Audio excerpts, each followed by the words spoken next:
where the future becomes clear, the opportunities ahead, the visions and the dreams, the hopes of what's in reach.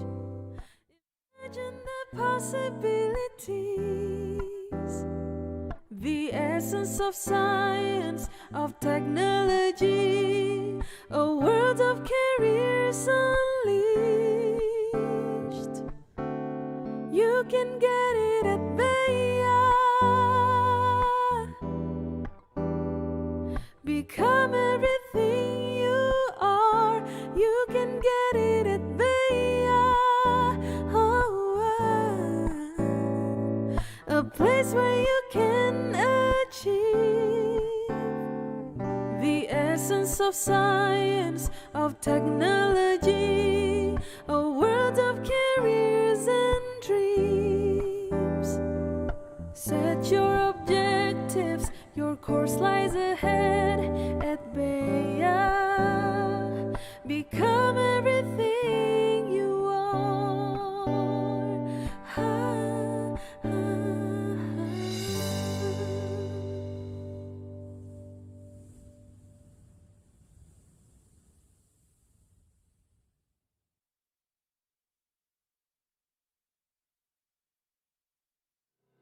Welcome to BEYA's 35th anniversary and the BEYA Awards ceremony.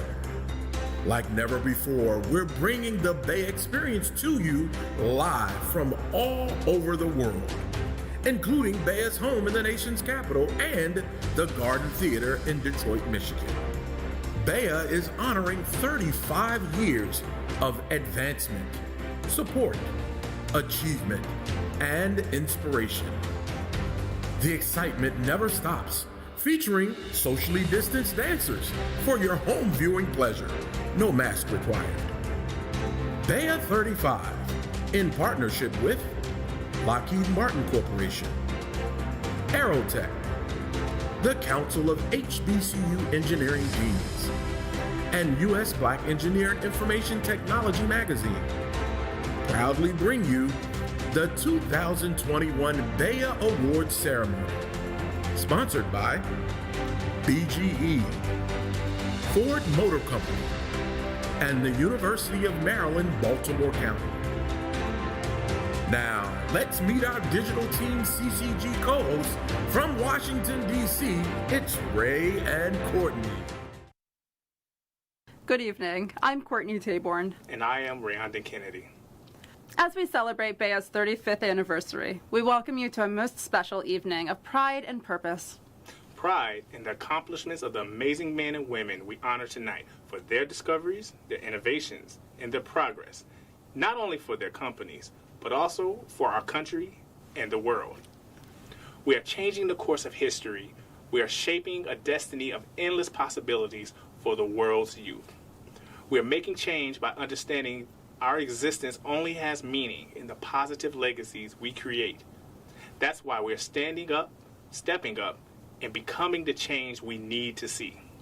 We're so proud to bring you this digital twin experience that we built to be as close as possible to being here in person. In speaking about BEYA's 35th anniversary, BEYA Chairman Tyrone Taborn, Chief Executive Officer of Career Communications Group, said, "Every time our land has made the call, we have stepped up. This has been incredibly obvious during one of the most unprecedented global pandemics our society has faced. Regardless of our challenges, we stand up today so that tomorrow continues to provide the opportunity for everyone to live up to the BEYA motto, becoming everything you are." Today is the tomorrow we dreamed of yesterday. That tomorrow was shaped by the words of so many who have walked across this stage. For example, 2015 Black Engineer of the Year, Ed Wellburn. He said, "It is the responsibility of all of us to join together to carry on the critically important work of educating and encouraging future generations to reach their full potential." From our 2006 Black Engineer of the Year, Linda Gooden, the digital divide is real, and as the country becomes more and more diverse, the problem is not just for us as African Americans. It's a problem for the nation as far as where the next generation of computer engineers are coming from. 2013 Black engineer Dr. Freeman Herbowski said, "My dream for America is that little black girls and boys will see more and more engineers and scientists who look like them, and that these children will be as excited as I was as a child, getting goosebumps, solving math problems." And from our 2014 Black Engineer of the Year, Stephanie Seahill, we must capture the imaginations of the future engineers who will change the world, especially those who doubt that a STEM career is possible for them. Doubt kills more dreams than failure ever will. We are in this together, and together we can change the world in ways we can't even imagine. Welcome to the today that was created yesterday and will shape tomorrow. That is BEYA at 35.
Now, let's meet our host, one of the most sought-after voices in the industry, admired for her previous TV career on BET and ABC affiliate WJZ, and host of the widely popular weekly show Pillow Talk with Angela on 96.3 WHUR in Washington, D.C. Multimedia talent, Angela Stribling, and the provost with personality. He's the Vice President of Academic Affairs at Texas Southern University, Dr. Kendall Harris.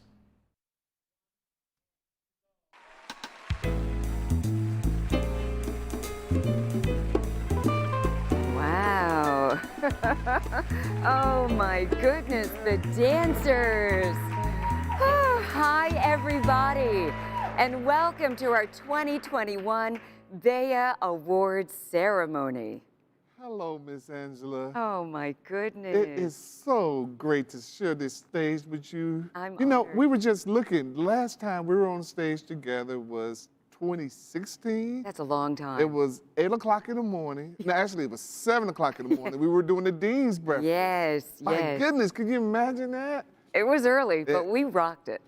Just like you did this morning. Thank you. You did a And we're great gonna job. rock this tonight. It is so great to be here with you again. You too. And it's always great to be with you. And you're talking about dancing. You know, I used to be able to do that back in the day. A couple of decades ago, I was right there. Let's give them young ladies another round of applause. Yes, It was a amazing. dance explosion. Oh my I tell you, it was goodness. You know, great. That was the Institute of Dancers featuring Mariah Calhoun, Emma Asaf, and Amaya Fuller. And these are not just ordinary dancers, as you saw. They have performed for the Latin Billboard Awards, America's Got Talent, Teddy Riley's Blackstreet, the Jonas Brothers, and many more. They are amazing. With creative direction by Nikki Rochelle and choreography by Mariah Calhoun. Brilliant. Well, you know, that old saying is they were all that and more. I'm going to say they were all that and a bag of chips. I was going to say that Two too. snaps. Okay, 2 snaps. But what else would you expect from an evening that is celebrating BEYA at 35? When I saw that, I said, man, someone's getting older and it's not us. It's not us. Because we've No, been no. here for a while and we have not been around since BEYA at 35, for sure. But throughout BEYA's 35-year history, there has been a more pivotal time than right now for our country and the world. And we continue to meet the challenge on multiple fronts. We know we can work to change the course and redirect our nation's future as we have always done. BEYA is our trusted community, everyone. We have made change by building a strong culture of support through professional education, personal development, recruitment, mentoring, and recognizing groundbreaking contributions by people of color in industry, government, academia, and the military. We've moved through challenges in the past because we know that good people with like-minded values, intellect, and goals can create change for us, our families, and future generations. This is who we are. We are BEYA. Let us continue to use our extraordinary resolve, talents, and power to stand up, step up, make the change that make the difference. Ooh, you made me stand up a little taller. I tell you. So beautiful. BEYA's 35-year history is built upon this principle. That is why our 35th anniversary theme is so beautiful and it's right on target. I love the theme because through the years, BEYA has continued to chart the history and progress of what is possible when people stand up, step up, make the change. People like each and every one of you here with us this evening. It is all too clear what needs doing. So many students have fallen behind as a result of COVID, upending their education and ability to learn. 2020 was a year of falling behind, a year of profound loss of life and severe mental health stress, a year of sustained unemployment by those who could least afford to lose income, a year of lost opportunities for college grads, and our HBCUs, which are experiencing record applications and enrollments in part because of current issues around social justice and racism, continually face funding challenges. They graduate 80% of the nation's Black judges and 50% of Black doctors, yet they receive 70% smaller endowments than other schools. And you know, Angela, adding to the HBCU sustainability barrier is that over 70% of those attending HBCUs have limited financial resources because Black communities are among some of the poorest in the nation. Equity and equality requires equitable giving. I say it again, equity and equality requires equitable giving. You represent every company and organization that has supported us. You continue to stand up for the rightful recognition of people of color and cultures who have often been marginalized. You shine the light of pride on what they have done for your companies and our country. We salute you for standing shoulder to shoulder with us and knowing your support of diversity and inclusion is essential to addressing so many serious issues that our country is facing. Tonight, we will hear from many as you share what you are doing to stand up, step up, make the change. We continue to show that where there's a will, there is a way to change outcomes. Higher education that was closed to blacks led to the creation of HBCUs. You're so right. Wanting to attract more people of color to STEM led CCG to publish magazines that have grown into the BEYA Experience and Women of Color STEM Conference, drawing national attention to what people of color are accomplishing in these fields and showing young people what's possible when they see men and women who look like them do it. The will to change the future led to huge increases in 2020 voter registration by people of color. People are our most important product, and you are proving that investing in diversity and inclusion leads to greater profitability and collaborative success.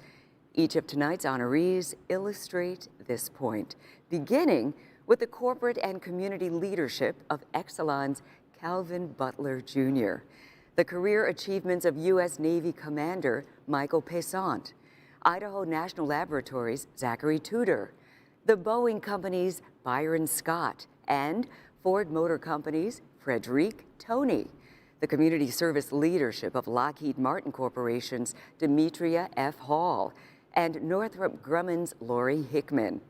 Advancements in affirmative action by the U.S. Army's Quincy G. Alexander, National Oceanographic and Atmospheric Administration's Ken Bailey, Corteva Agrisciences' Craig Reed, and Collins Aerospace's Dr. Brittany Wheeler. Engineering superstars like U.S. Army Corps of Engineers Brandy Diggs McGee, U.S. Air Force's First Lieutenant Samuel Nyamiki, the Boeing Company's Caden Kite, and General Motors' Charles Muse. Technical sales and marketing standouts, including General Motors' Eric Cunningham, Walmart's Mai Ha, and Spirit Aerosystems' Keith D. Hamilton. Renowned technical innovators like the Boeing Company's Dr. Alan A. Azure Lolo, Corning Incorporated's Dr. O.B.C. Okafor, Dr. Hopkins Applied Physics Laboratories' Dr. Adam Freeman, and MITRE Corporation's Dr. Wan Jun Wei. Uncompromising cyber leadership from Walmart's Fernando Martinez and Lockheed Martin Corporation's Thomas Warner. A lifetime of academic accomplishments by the University of the District of Columbia's Dr. Devdas Shetty. The outstanding professional achievement of Air Force Laboratories' Dr. Nydia Bolden Frazier. NASA Langley Research Center's Dr. Philip A. Williams, and Raytheon Technologies' Vianica Wesley. And of course, the incomparable record of achievements that has made General Motors' Gerald Johnson the 2021 Black Engineer of the Year. 29 of the most prominent STEM leaders in America. Yes, for 35 years, BEYA has continued to show what happens when together we put our dreams to work. Thank you for standing with us for a stronger future for all of America's people. I tell you, Angela, they knew who they needed to pronounce all those names. You did a great job.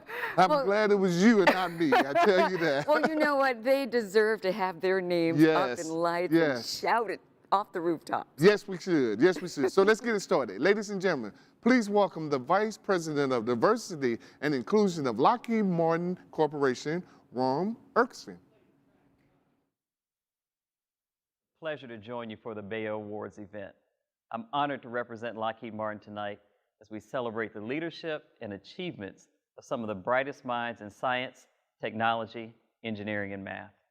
This conference affords us the opportunity to celebrate the men and women who are dedicated to advancing scientific discovery, committed to making a difference in their communities, and passionate about inspiring the next generation of STEM leaders. As you know, this year's conference theme is Stand Up, Step Up, Make the Change. The leaders we recognize tonight exemplify these tenets in their everyday lives as Black professionals, while also stepping up to open doors for others in the field. I'm thankful we can virtually gather and look forward to applauding all the awardees. At Lockheed Martin, we're proud of our robust and long-standing relationship with BEYA.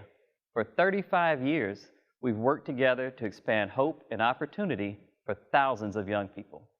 Each year, this conference provides an opportunity for companies to recruit the talent they need to solve 21st century challenges, for professionals to network and grow, and for students to learn, connect, and seek out life-changing opportunities.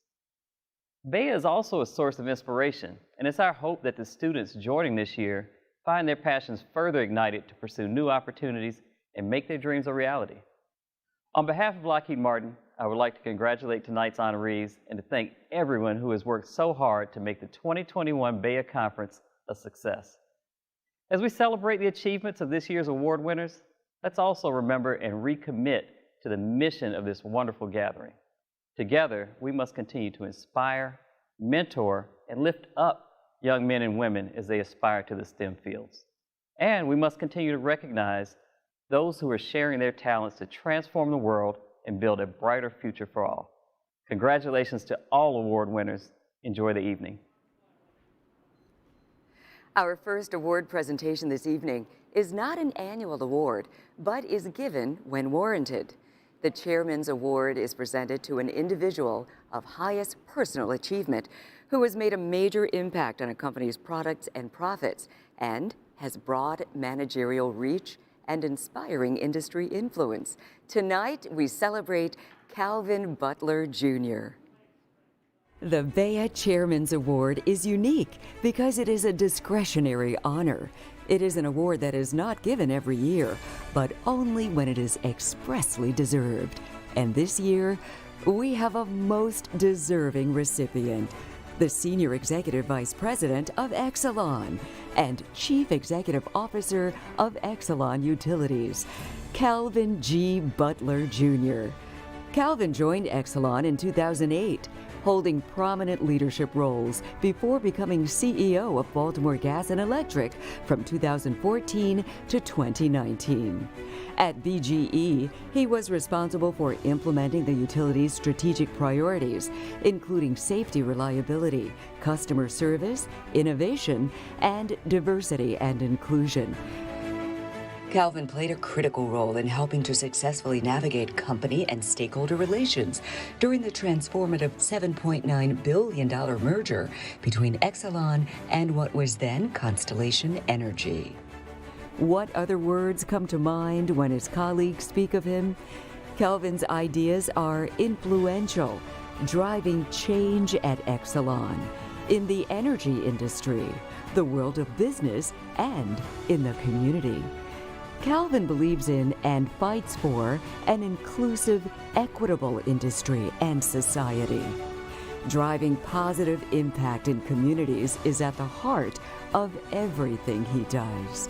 Calvin credits his father with giving him the best advice about life.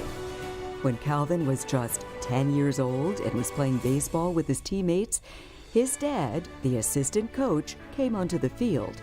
He said to Calvin, "Look, you're talented, but you always have to work hard, because hard work beats talent every day when talent stops working." His dad's words have inspired Calvin throughout his career. It's what drives him to being a caring, compassionate servant leader who knows the value of working hard.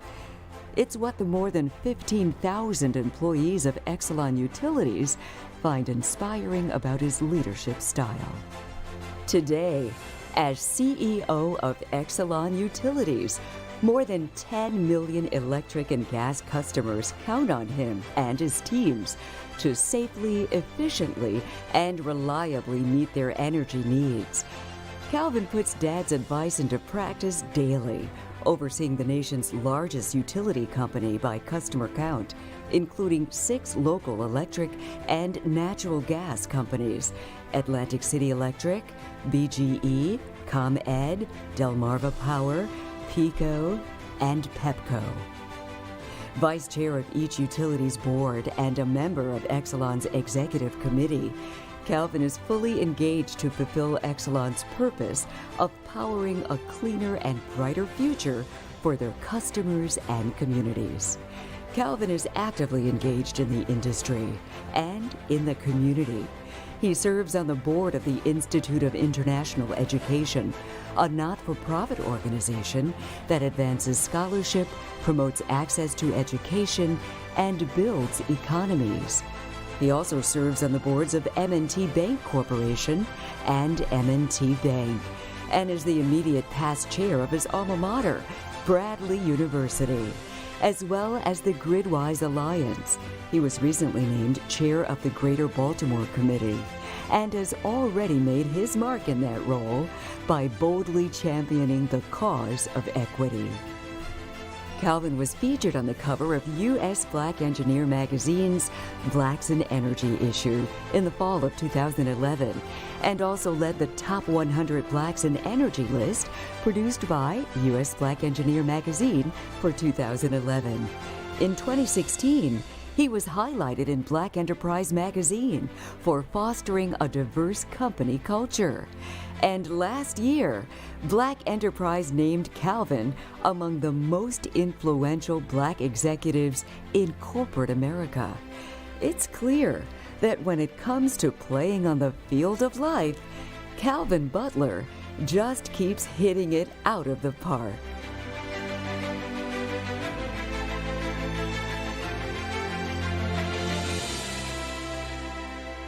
Now that we've been introduced to the gentleman we're honoring, before we hear from Exelon's Chief Executive Officer, let me share with you how Exelon is proactively supporting its core values of diversity, equity, and inclusion. In 2017, the company was the 27th inductee and first energy company to join the exclusive group of U.S.-based corporations that have achieved $1 billion or more in annual direct spending with minority and women-owned businesses. Over the past 5 years, Exelon has donated more than $180 million to organizations with a focus on diversity and inclusion efforts, which is over 76% of its charitable giving. Oh my goodness. The company actively seeks out and supports diverse business partners, spending nearly $2.4 billion with diversity-certified suppliers in 2019, an increase of over 23% since 2016. Exelon is also proud to be named one of Forbes' Best Employers of Diversity and Diversity Incorporated's Top 50 Companies for Diversity in 2020. And at the helm is Exelon's CEO. Please welcome Chris Crane. First, I'd like to thank you for nominating Calvin Butler for the Black Engineer of the Year Award, Chairman Award. What a fantastic recognition for a fantastic guy. I've known Calvin for 12 years now. We've worked together closely. I've watched him work through some very complex issues on the regulatory side, the operations side. But the one thing you can say about Calvin is heart. He's got heart for the employees, for the customers, and for the communities that we serve, which is very, very important for a value for this company at Exelon. So, you know, I've really come to trust and depend on Calvin for his values and his commitment to all of our customers and our communities. Congratulations. Now, Calvin Butler. Thank you, Chris. Let me just tell you, I appreciate those kind words. And to BEYA, what a wonderful video. Thank you. If my parents were alive today, they'd be very proud. So you guys, it was just wonderful. I'm here tonight with my lovely bride, Sharon. This weekend, we are not only celebrating receiving this award, we're celebrating our 27th wedding anniversary. Sharon and I are a great team. And it's been that teamwork, that partnership that has inspired and empowered me to do all the things that have been mentioned here tonight. Together, we believe that to whom much is given, much is required. And I'm letting BEYA know and letting all of you know that we're committed to standing up, stepping up, and being the change that we're all talking about. My career has been giving back to the communities in which we've lived and worked. Teamwork, partnership, and service have powered my contributions and impact. And that same combination can power a cleaner and brighter future as well for all of us. So to BEYA, congratulations on 35 amazing years. And thank you again for this tremendous honor. Congratulations, Mr. Butler. You well deserved of that honor. Ladies and gentlemen, please welcome our BEYA Award Ceremony sponsor speaker, Chief Technology Officer of Ford Motor Company, Ken Washington.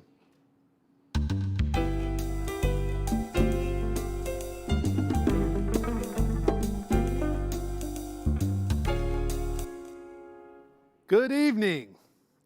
Tonight at the Black Engineer of the Year STEM Awards Gala, we are going to hear these words a lot. Stand up, step up, make the change. Standing up and stepping up is how all the award winners got here. None more so than Ford Motor Company's Frederic Toney, who is among those being recognized for his career achievements tonight. But where is here exactly? The conference's digital twin experience shows us that where we are is as much a moment as it is a ballroom or conference center. We are connecting tonight at a moment of shared awareness of epidemics of a deadly virus and racial injustice. And that awareness creates our opportunity to create a more diverse, a more equitable, and a more inclusive world. That is the change we must make. Let me share with you what I think all of us bring to this gathering in this moment tonight. The reason there is an organization to salute Black engineers in the first place is because too many find ourselves the only Black person in the room, whether that was a classroom or a conference room or a ballroom. I know what that feels like, and I know many of you do too. That feeling is part of our shared experience. And because we stood up, because we stepped up, and are here now together. And now our job is to build ladders for the next generation of leaders so they can join us. At Ford Motor Company, we are a mobility company.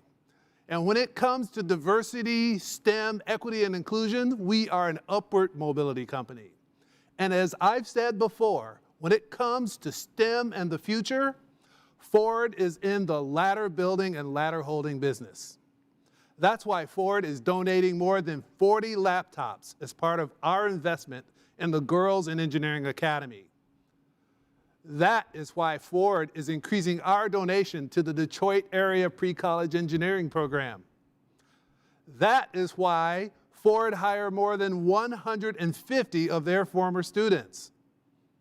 These are just a few examples of how Ford is building ladders to the next generation of our Ford leaders and BEYA's future award winners.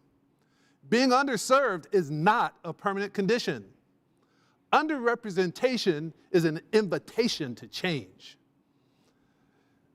And change is what we must make. We've been waiting for this moment. This is our moment. Change is not a slogan on a poster in a dorm room or on a random wall. This is the moment where we must solve this problem. And if there's one thing engineers know how to do, it is how to solve problems.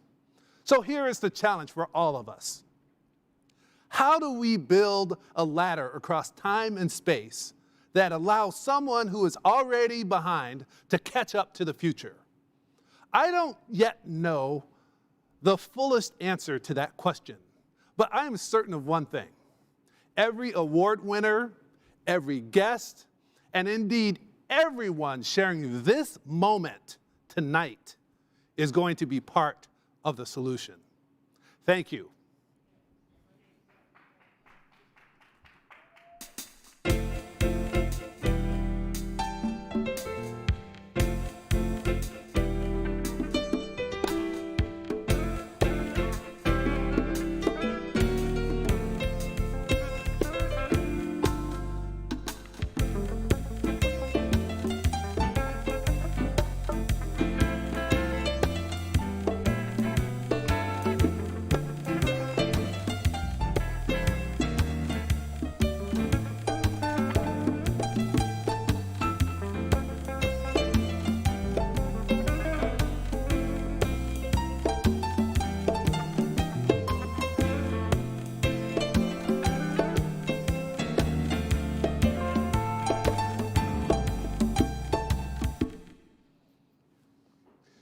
Coming up are award recipients from Aerotech, the Boeing Company, and Ford Motor Company.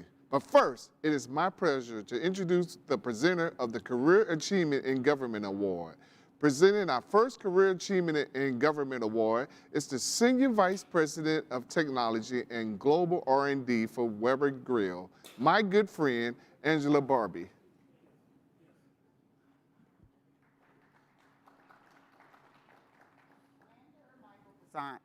Has served nearly 20 years in the United States Navy Submarine Force. His multiple decades of service include 4 nuclear-powered submarines, conducting missions vital to the national security around the world. As commanding officer of the USS Maryland, he is not only responsible for the day-to-day operations of this technical marvel, but he is also responsible for all engineering aspects of this incredible platform that provides our nation's strategic nuclear deterrence, the Department of Defense #1 mission priority. Mike is the 13th Black to serve as commanding officer of the United States Navy submarines' 120-year history. He has followed in the footsteps of several great Black leaders in the submarine force while blazing his own trail of success. I am proud to present Commander Michael Passant. Good evening. I grew up in the suburbs of New Orleans, Louisiana, and Atlanta, Georgia, surrounded by the unconditional love of my parents, sister, and twin brother. My story is rooted in my parents' love and respect for education. In our family, good grades came first, then we were allowed to play sports. My love of engineering, math, and science, combined with my skills with a soccer ball, led me to the Naval Academy. There, I developed an awe for service and naval history. I had the privilege to meet the Centennial 7 and learn about the legacy of 7 African Americans who served as submarine captains during the first 100 years of the submarine force. After hearing about their legacy, I was inspired to create my own.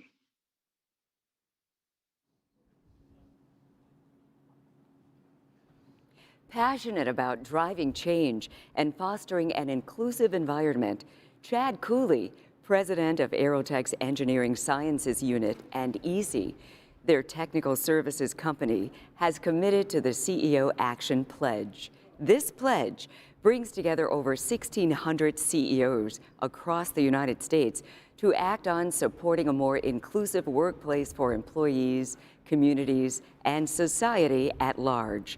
CEO Action for Diversity and Inclusion is the largest CEO-driven business commitment to advance diversity and inclusion in the workplace. United in addressing systemic racism, please welcome Chad Cooley. Good evening, and thank you for the opportunity to address such an esteemed group of individuals at this year's Black Engineer of the Year Awards Gala. I realize this is a different experience this year, but trust you all enjoyed the past few days of the virtual conference. This is only my second time sharing remarks with this group. However, Aerotech has been a dedicated and proud sponsor of BEYA for more than a decade. I continue to be amazed at the passion and commitment this organization has to create access and generate advancement for the community. This year's conference theme is a powerful message. Stand up, step up, make the change. These sentiments inflict a strong response and critical call to action for all of us, specifically in this day and age. As an organization, Aerotech and EASY have pledged our commitment to continue providing access and opportunity, as well as developing the underrepresented groups within our organizations to diversify our leadership teams. We pride ourselves on creating a safe space where people of color feel supported and strive to increase exposure as well as advocacy. We will continue to foster strategic partnerships with organizations like BEYA to help serve all communities through economic empowerment and workforce development. We are committed to intentionally taking action to facilitate this change. We understand that this work will never be done and far from complete, but we know that we must be better. We must work together. We must be the change. We must stand up, step up, and we must help make the change. Careers in the STEM fields remain critical to the sustained growth and stability of the economy. Encouragement and access for all to enter these fields is a responsibility of Aerotech and a responsibility of all of the wonderful companies represented here today. Today's world demands the best and brightest to innovate for the future. Aerotech and Easy are pleased to be able to partner with BEYA to ensure our customers gain access to top talent that want to make a difference and contribute to society. Now it is my honor to present the next Career Achievement Award. Regarded as a thought leader in cybersecurity and critical infrastructure protection, Zach Tudor has worked across government industry and academia for more than 2 decades. He has led multi-million-dollar research and development programs and designed operational security solutions to address complex global challenges. A U.S. Navy veteran and former submarine electronics limited duty officer, he is admired and respected from the Beltway to the boardroom.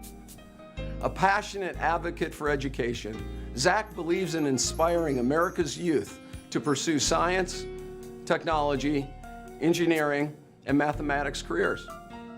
Personal milestones aside, he takes great pride in the diverse teams he has built, the students he has taught, and the young professionals he has led and mentored throughout his career. At this time, I am very proud to present Zachary Tudor. Thank you, Chad, and good evening, everybody.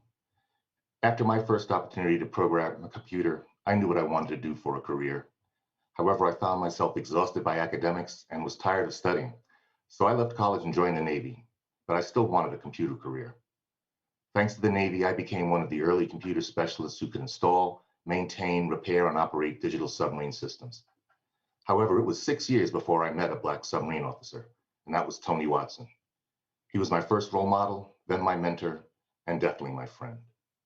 For over 30 years, Tony and the BEYA community have helped me believe and achieve greater goals. And here I am today receiving this amazing award. Thank you. Congratulations. And as you know, at each of our awards events, we've been testing your BEYA knowledge. So let's see how you do with tonight's first contest question. All you have to do, turn on your phone's camera and point it at the QR code on your screen. Ooh, we've got theme music and everything. Your phone should prompt you to open your web browser to the Slido website. You ready? Here's the question. Where did Dr. Eugene Deloach and Dr. Tyrone Taborn meet to plan the first BEYA Gala? Was it A, Morgan State University, B, Baltimore Robotics Center, C, Bluford Drew Jemison STEM Academy, or D, the Engineering Club of Maryland? Think about that. The answer is coming up. I tell you, I think I know this one, but I might guess wrong, so I'm gonna just wait till you get the answer, okay? I'm just wait till you get the answer. Be on the safe side. Now, here from the Boeing Company to present the Career Achievement in Industry Award is Chief Financial Officer Greg Smith. Brian, congratulations on 3 decades of excellence during your Boeing career. A Career Achievement Award speaks to what you've accomplished and the legacy you leave behind. As you prepare for your next challenge, I know your leadership, vision, and courage will continue to benefit the people around you. You have set a standard of excellence. Your contributions to conservation, reducing waste, recycling, environmental leadership, and safety are greatly appreciated and once again set the standard for those to follow. We also greatly appreciate your extensive mentoring efforts, always assisting the next generation of leaders. Your career has been defined by service as a United States Air Force Maintenance Specialist Crew Chief, appointed by the Governor to Missouri Highway and Transportation Commission, and recently to the Board of Directors of the Greater Seattle YMCA. Your life is a testament to your values. We're all very proud of your accomplishments and the legacy you leave behind. My most sincere thank you and appreciation for all you've done. And once again, congratulations on a well-deserved award. It's common today to think of success as an overnight phenomenon. My story is comprised of a lot of little steps and nonlinear assignments, challenges, mentorship, love, and support. I'm truly blessed. As fate would have it, a kid from the Kansas City Public Schools would join the U.S. Air Force with only a superficial understanding of aviation and aerospace. However, during technical training, I saw an AV-8B Harrier aircraft hover, and it was that moment the fascination began. I was then assigned to an F-15 fighter squadron, and that fascination turned into a love. I matriculated then to an aerospace giant like the Boeing Company, to be mentioned with the likes of the other awardees tonight, a place where I could start in manufacturing and become a senior executive. At Boeing, I started as a quality flight inspector. After the military, moved through several functional leadership roles, became a general manager of a mod facility, and ultimately a corporate vice president. It's been an amazing ride. I might not be there had I not seen that Harrier hover. Please extend these STEM experiences to the future, to our youth and future leaders. To the students and future leaders participating today, a career goes by quickly. Strive to be excellent every day. To Mr. Taborn and CCG, your mission is more important today than it ever was. Our nation needs diverse, STEM-educated, talented people. Your programming does exactly that through the information, introductions, connections that occur at your events. Congratulations on 35 years of doing this great work. Be well. Wow, very inspiring. And congratulations to you, sir. I love all of these inspiring stories. All right, now let's see how you did with our first contest question. We're looking for the location where Dr. Deloach and Dr. Taborn met to plan the very first BEYA Gala. If you answered D, the Engineering Club of Maryland, is that what you answered? I answered that. That's only because I saw the script. Well, you are right. Now let's continue with our awards. A longtime BEYA partner, Ford Motor Company, continues to stand up, step up, and make the change.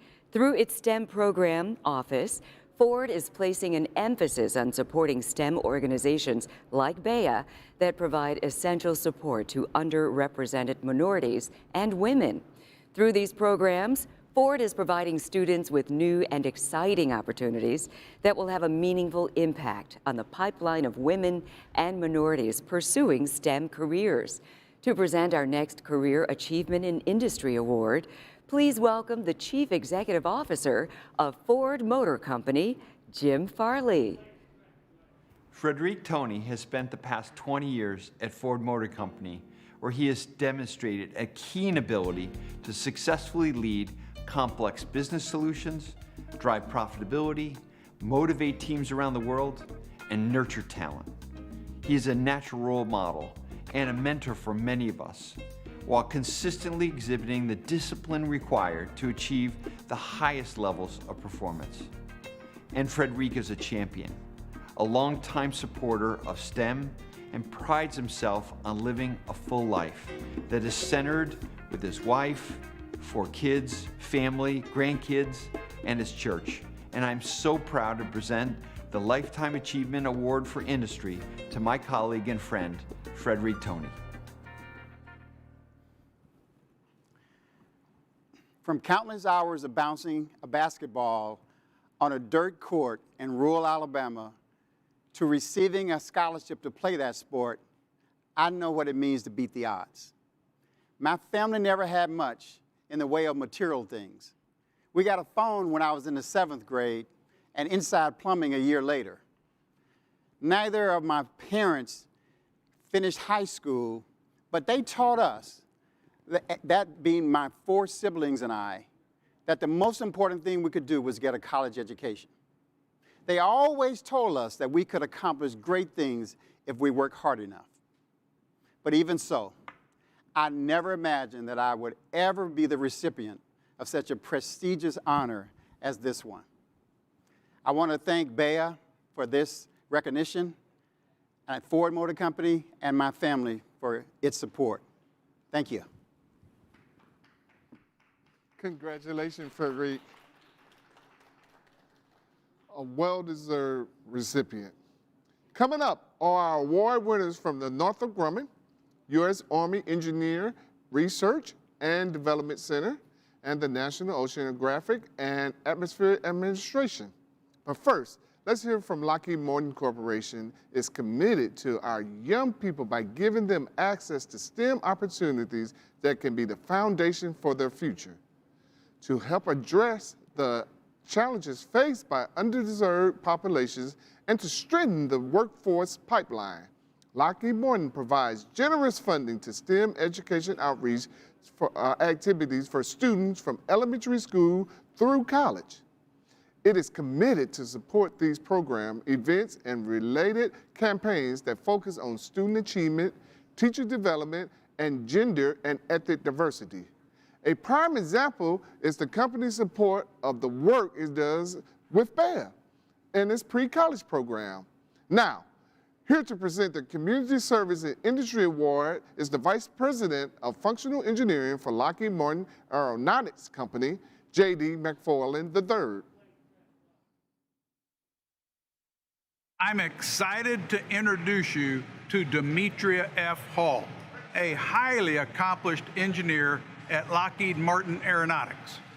Demetria is very passionate about exposing students to engineering and currently leads a diverse team of volunteer engineers that promote STEM at local area schools, national events, and universities. Under her leadership, the program impacted over 30,000 students and professionals in 2019. Her actions exemplify the core values of what it means to be a great leader and role model. I'm proud to present to you Ms. Demetria F. Hall. At the young age of 12, my motivation for becoming an engineer was to afford a dual cassette tape stereo. During my sophomore year at Texas A&M University, I doubted if I had chosen wisely and in the right place. Shortly thereafter, I enrolled in a materials class with Dr. Alan Letton, the only Black professor in the engineering department. He assured me I was smart and encouraged me to persevere and to never give up. By the grace of God and people like Dr. Letton, I stand as a success story, and the rest is history. I thank my mother, my husband and children for their continued support, and J.D. McFarland for this prestigious honor. Thank you. Congratulations to you. You can count on Northrop Grumman to stand up, step up, and make the change with their supportive programs. I return as a partnership with Society of Women Engineers, where the company provides individuals who have taken time away from their careers for a variety of reasons with opportunities to re-enter the workforce through special job requisitions and internships. Operation Impact provides wounded veterans with specially designed job opportunities to build a career outside the military. Northrop Grumman's HBCU Invitational Career Fair invites students from HBCUs to attend this special event where they hear from a variety of the company's key leaders and employee resource groups. Now, hear from Northrop Grumman to present our next Community Service in Industry Award is Sector Vice President of Operations for the Aeronautics Systems Sector, Byron Mahoney. Good afternoon, BEYA leaders, award winners, and attendees. I'm honored to have the opportunity to present the 2021 BEYA Award for Community Service today to one of our distinguished Northrop Grumman employees. Lori Hickman has a long history of working with at-risk youth, particularly in the area of science, technology, engineering, and math. Her dedicated work in after-school programs and the local school systems allows her to share her love of STEM with young people who she hopes to inspire to STEM careers in the future. As an experienced STEM professional and mentor, she encouraged them to be future leaders and have a positive impact on their communities, our country, and the world. She takes great pride in teaching them the value of meeting the highest ethical and professional standards, which she herself is committed to. Lori exemplifies the core Northrop Grumman values, a strong work ethic, and deep commitment to her community that we value and recognize today. With that, I am very proud to present Lori Hickman with BEYA's 2021 Community Service Award. Good evening, and thank you, Brian, for those kind words. During the height of civil unrest in the 60s, my family was destroyed, and I was put up for adoption. At the age of 4, a loving couple in West Virginia adopted me. My new mother managed the household, and my new father was a coal miner. From a young age, my parents taught me the values of faith, hard work, loyalty, and determination. My father became the first African-American president of District 29, United Mine Workers of America, and was also the first African-American on several boards serving our community. The strength and values I learned from my parents helped me overcome many challenges I faced, including an unexpected divorce, having 2 small children to raise, and no real direction for my life or my future. Because of the help I received in turning my life around, I have dedicated myself to giving back to my community and helping others thrive and succeed, especially students. I share with them the values my parents raised me on: leadership, commitment to community, integrity, and love of learning. Thank you, BEYA, for this incredible honor and award. And I thank God, my loving family, my beautiful children, my amazing husband, Roger, my community, and my Northrop Grumman colleagues. For without their love and support, I would not be here today. Thank you. Wow, that's amazing, Ms. Hickman. Congratulations. I tell you, Angela, this is the part that I love the best, is the fact that we get to hear these stories of how people overcame and came to the point where they are today. It's everything. That is everything. Yeah. I tell you, I get caught up in listening in and I forgot I gotta do my job. Now, it's my pleasure to welcome the presenter of the Dave Barclay Affirmative Action in Government Award, U.S. Army Engineer Research and Development Center Director, Dr. David W. Pittman. It is my honor to present the Dave Barclay Affirmative Action in Government Award to Mr. Quincy Alexander. Quincy is a supervisory research civil engineer at our Information Technology Laboratory, or ITL, and a vital member of the ERDIC leadership team and community. His leadership has grown through personal example and active participation in organizations outside the ERDIC. He is an active member of the American Society of Civil Engineers, leading its diversity and equity awareness efforts. He's an effective role model and STEM champion. Most recently, Quincy established the Inclusion, Diversity, and Equity Awareness, or IDEA Council in ITL. As ITL's IDEA Council lead, he is helping change the lab's culture to one where inclusion and equity are normal practices. He has been extremely successful in this role, and I've asked him to lead ERDIC's IDEA efforts. I'm very proud of Quincy and his success as a researcher, a manager, a role model, and a leader of cultural change. Thank you, Dr. Pittman. It was from an example set by my mother at an early age that I learned that you cannot remain silent in the face of injustice. Ms. Lily Mae Alexander is the reason I am accepting this award today. And while I'm honored, especially given the climate that we faced this past year, I recognize that I did not get here alone.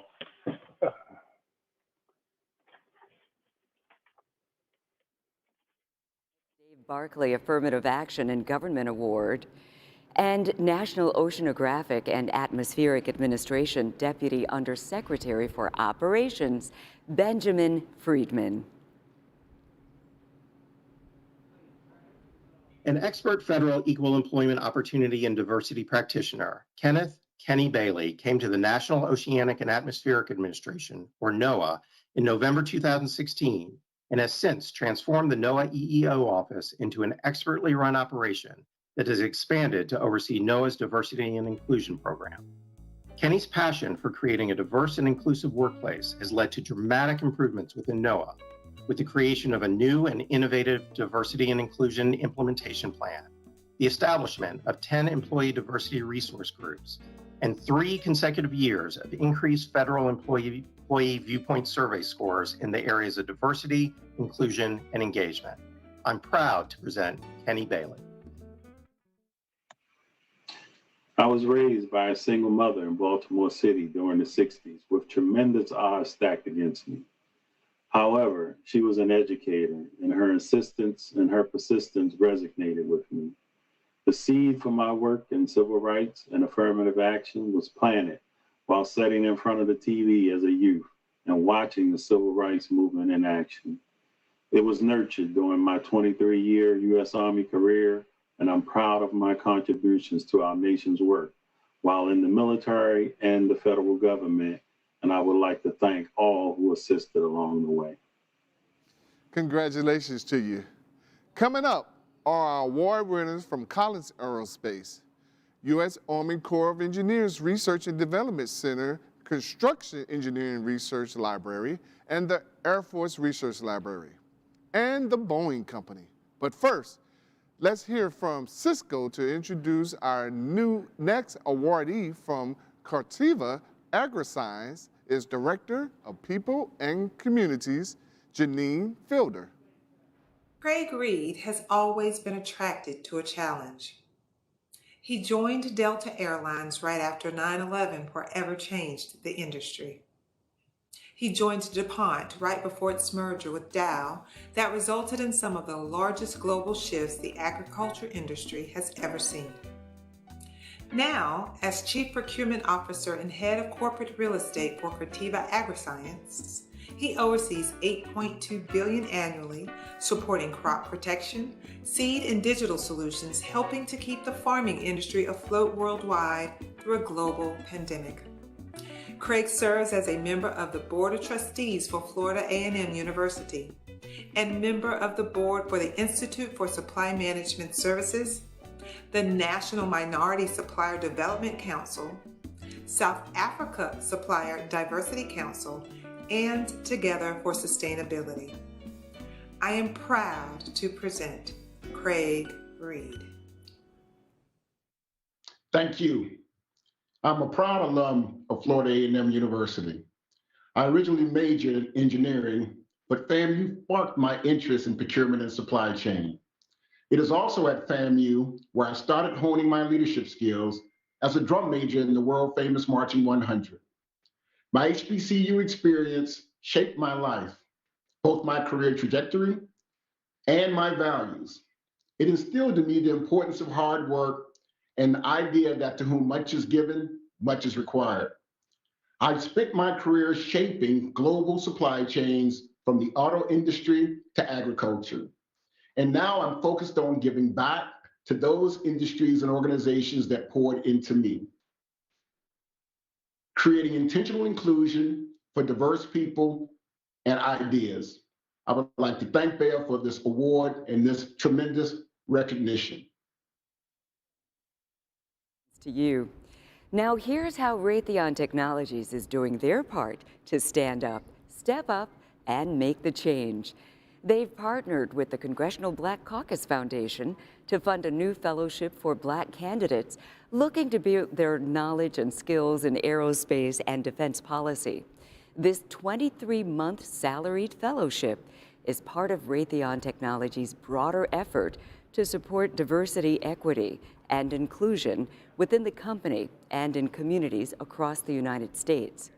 Here to present the recipient of the Dave Barkley Affirmative Action in Industry Award is Raytheon Technologies Chief Diversity Officer, Marie Scylla Dixon.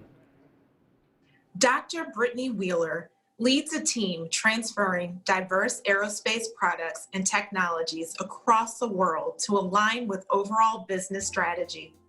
She has always wanted to break societal barriers for young girls, and she is. A highly visible driver of diversity, equity, and inclusion, Brittany created and managed company employee resource groups while leading key D&I initiatives. Her passion for educating students about engineering and business integration concepts is helping them overcome challenges that impact their learning. As co-founder and executive director of Greater Than Tech, Brittany leads this nonprofit organization dedicated to increasing the number of women technology business leaders and owners by integrating engineering and business education for girls of color. She is feeding the STEM pipeline with the next generation of exceptional diverse talent. I am proud and honored to present Dr. Brittany Wheeler. As a young girl watching Apollo 13, I knew I wanted to be one of those engineers and scientists who helped make that happen. Growing up in LA in a single parent home, I never saw anyone who looked like me doing that, so I wasn't too sure if that goal was obtainable. But with the help of my beautiful mother and my family, I'm happy to say I reached that goal and more.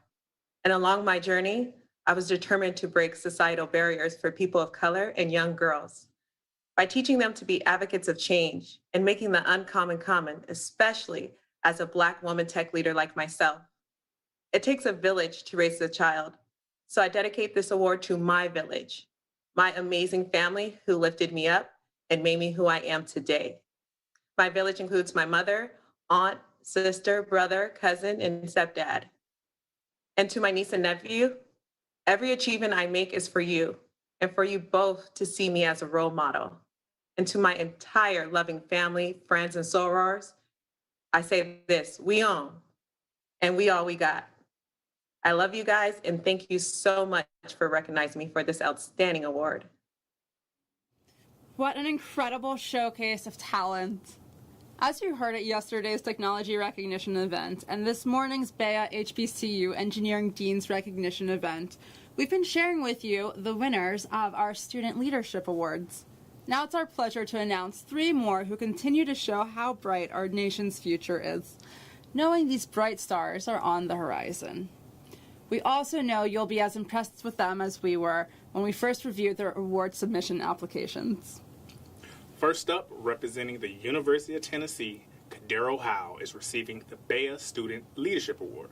Kadero is an industrial engineer and mathematics junior who currently has a 3.83 GPA. Let's hear it for Kadero. Next up is our recipient of the BEYA Student Leadership Award, Christopher Small. Christopher is a senior at Hampton University who is studying electrical engineering and has a 3.77 GPA. Let's drop some emojis and show some love to Christopher Small. Last but certainly not least is Quintira Powers, receiving the BEYA Student Research Award for her experimental work in the area of optical characterizations of building materials. Quintira attends Alabama A&M University and studies construction management. We are so very proud of all 10 of our 2021 Student Leadership Award recipients. Now, back to our BEYA Awards ceremony. I tell you, these student leaders let me know that our future is bright. To present the Most Promising Engineering Government Award, please welcome back U.S. Army Engineering Research and Development Center Director, Dr. David Pittman. It is my pleasure to present the Most Promising Engineer in Government Award to Ms. Brandy Diggs McGee. Brandy is a research mechanical engineer at ERDIC's Construction Engineering Research Laboratory. Her research has contributed greatly to advancing large-scale additive construction. Brandy's contributions have advanced additive construction towards a more efficient process for both energy and operation.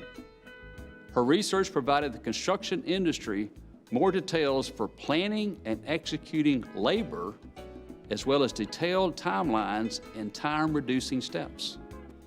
I'm extremely proud of Brandy's contributions to discover, develop, and deliver new ways to make the world safer and better every day. Growing up, my parents taught my siblings and me resiliency, creativity, and passion. And as a result, our relationship has instilled encouragement, reassurance, value, and devotion. My childhood was filled with adventure and curiosity. I took apart family electronics and I built model homes out of balsa wood. Introduced to engineering in middle school, I found something that would allow me to explore my skills in solving technical problems. With the support of my family and dedication, I became an engineer, harnessing that same enthusiasm for research and development to produce the absolute best solution for the betterment of our world. Thank you for recognizing what has brought me to this moment. Congratulations to you. To introduce our next award for Most Promising Engineer in Government, here is the Director of Logistics for Civil Engineering, Force Protection, and Nuclear Integration, Headquarters Air Force, Material Command, Major General Stacy Hawkins. For the Most Promising Engineer in Government Award, First Lieutenant Samuel Nyamache has spent over 8 years in engineering as an airman in the United States Air Force. He bravely left his family behind in Ghana and took advantage of an immigration program, enlisting in the Air Force as an airman. While supporting his family in Ghana, Sam quickly became known as an unparalleled airman, providing technical support as a facility manager responsible for over $2 billion in infrastructure and equipment assets. Reuniting with his wife and daughter in the United States, Sam earned his officer's commission through Officer Training School.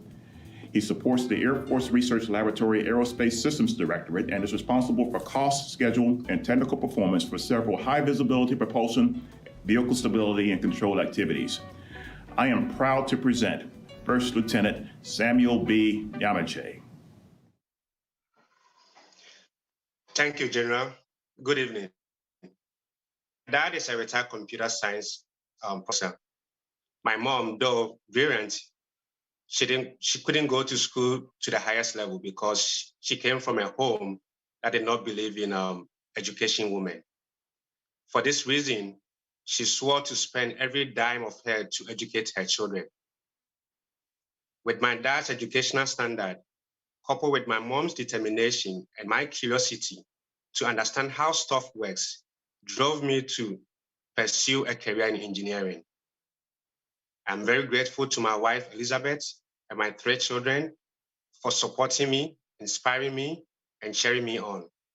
Finally, I'm grateful to the United States Air Force and to the Air Force Lab and to all my supervisors and mentors for nominating me for this prestigious award. Thank you very much. Congratulations, Lieutenant. Okay, everyone, let's go get those phones because it's time for our next contest question. All you have to do is turn on your phone's camera and point it at the QR code on the screen. Your phone should prompt you to open your web browser to the Slido website. So here's the question. Which state has produced the most Black engineers of the year? Is it A, Pennsylvania, B, New York, C, that great state of Texas, or D, Ohio? Well, the answer is coming up, but first let's get back to our awards. When it comes to standing up, stepping up, and making the change, you can count on the Boeing Company, the B. Through the partnership with the Thurgood Marshall College Fund, Boeing distributed nearly $300,000 in capacity grants for students and workforce and curriculum and research projects to partner HBCUs in 2020. And selected HBCU students received nearly $30,000 in scholarships through the Boeing Thurgood Marshall College Fund Scholarship Program. I tell you, I might want to go back to college for these type of scholarships. Here from the Boeing Company to introduce the Most Promising Engineer in Industry Award is Chief Engineer and Executive Vice President of Engineering Test and Technology, Dr. Greg Hotzlop. To be the most promising person in your entire field is something very few of us will ever experience. To be here today to recognize Boeing engineer Caden Kite as BEYA's most promising engineer of the year is a true honor. I represent 50,000 engineers across Boeing, and it's because of people like Caden that give me confidence that the next generation will reach even greater heights. So to Caden, I want to say congratulations and thank you for shaping that bright future. Thank you, Greg. Growing up in Georgetown, Guyana, I was fascinated with the stars and airplanes, sparked by my mother's reminder that the sky isn't your limit, always reach for the stars. After completing my airframe and power plant certificate at Aviation High, attending Embry-Riddle Aeronautical University was my dream. My college advisor canceled my interviews with recruiters, telling me, "You're not Embry-Riddle material, attend a local community college instead." Then another of my mom's reminders kicked in. Remember, you're a kite. Kites fly highest against the wind. Choosing to fly high, my work has impacted commercial airplanes, military fighter jets, Air Force One, reusable space capsules, and satellites. My research on industrial exoskeletons, once a Hollywood movie concept, propelled me to brief a US president, draft industry standards, become an industry expert, advisory board member, public speaker, keynote addressee to Department of Defense professionals, and holder of numerous patents. And yes, I graduated Embry-Riddle Aeronautical University as a first-generation student. Thank you to my family, my friends, my mentors, my mentees, and most importantly, my Boeing family for inspiring, cultivating, and pushing me to change the world. I tell you, Mr. Kite, congratulations. I'm listening to your testimony, and it goes to show you, you have to be tested to have a testimony, and he was tested. Let's see how you did on your test for the last contest question. If you guessed that the state that produced the most black engineers of the year is Pennsylvania, you're right on the money. Unfortunately, there's no money to give, but you're right on the money. I'm sure there's a lot just knowing you're right. That's right. You know, Pennsylvania. Coming up next are our award winners from Walmart, Spirit Aerosystems, the Boeing Company, Corning Incorporated, and Johns Hopkins Applied Physics Laboratory. But first up are our award winners from General Motors. Before we meet them, let's hear what GM is doing to increase representation of diverse candidates in STEM fields.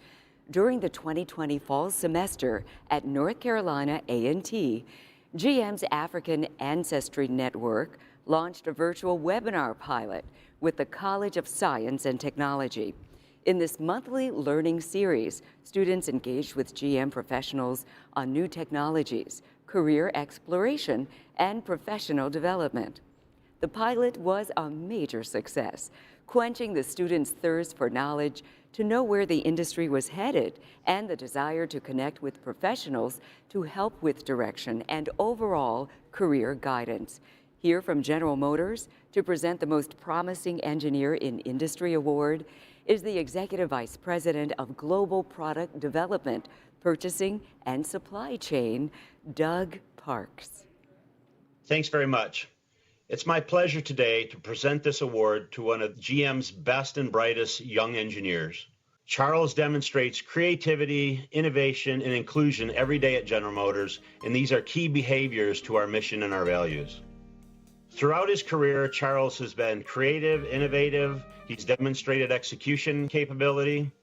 His first big job with us was as an aerodynamics engineer. He worked on a small facility in Atlanta that we wanted to get started. Charles not only helped start it up, but he became site operations supervisor because, frankly, Charles can do whatever it takes to get the job done.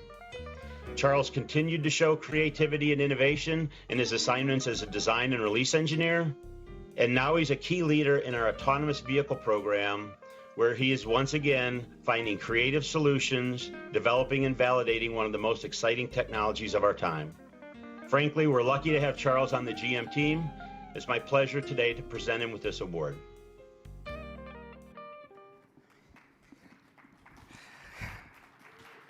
Wow, wow, wow. Thank you. Good evening.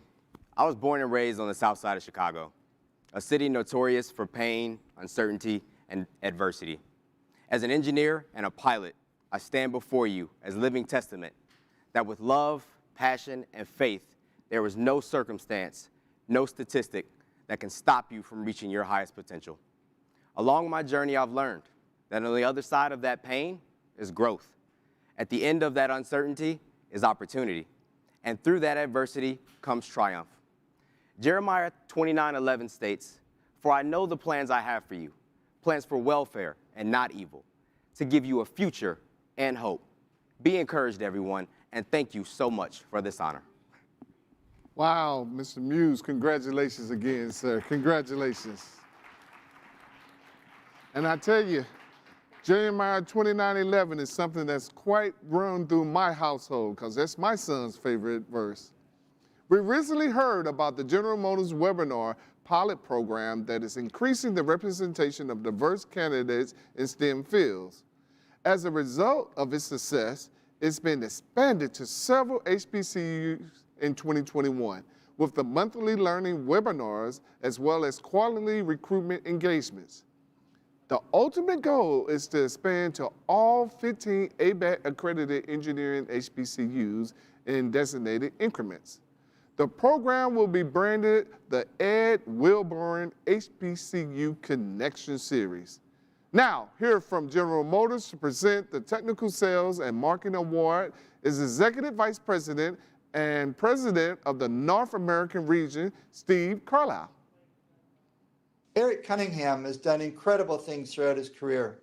Not only has he positively impacted the success of General Motors, he's also had a profound impact on others. Eric has given many speeches about what extreme ownership means to him. There are no bad teams, only bad leaders, and he takes this belief very seriously. Eric embodies what it means to be a servant leader. He spends much of his time connecting with team members, wishing them happy birthday, and reaching out when he knows that they're in need. Not only that, but he's dedicated to creating future leaders and has started mentorship programs in each of his leadership positions. Eric doesn't just look at the right now, he looks at what it takes to create lasting success. He is innovative, skilled at his profession, and driven to serve others in his community. I'm very proud to virtually present this award to Eric Cunningham.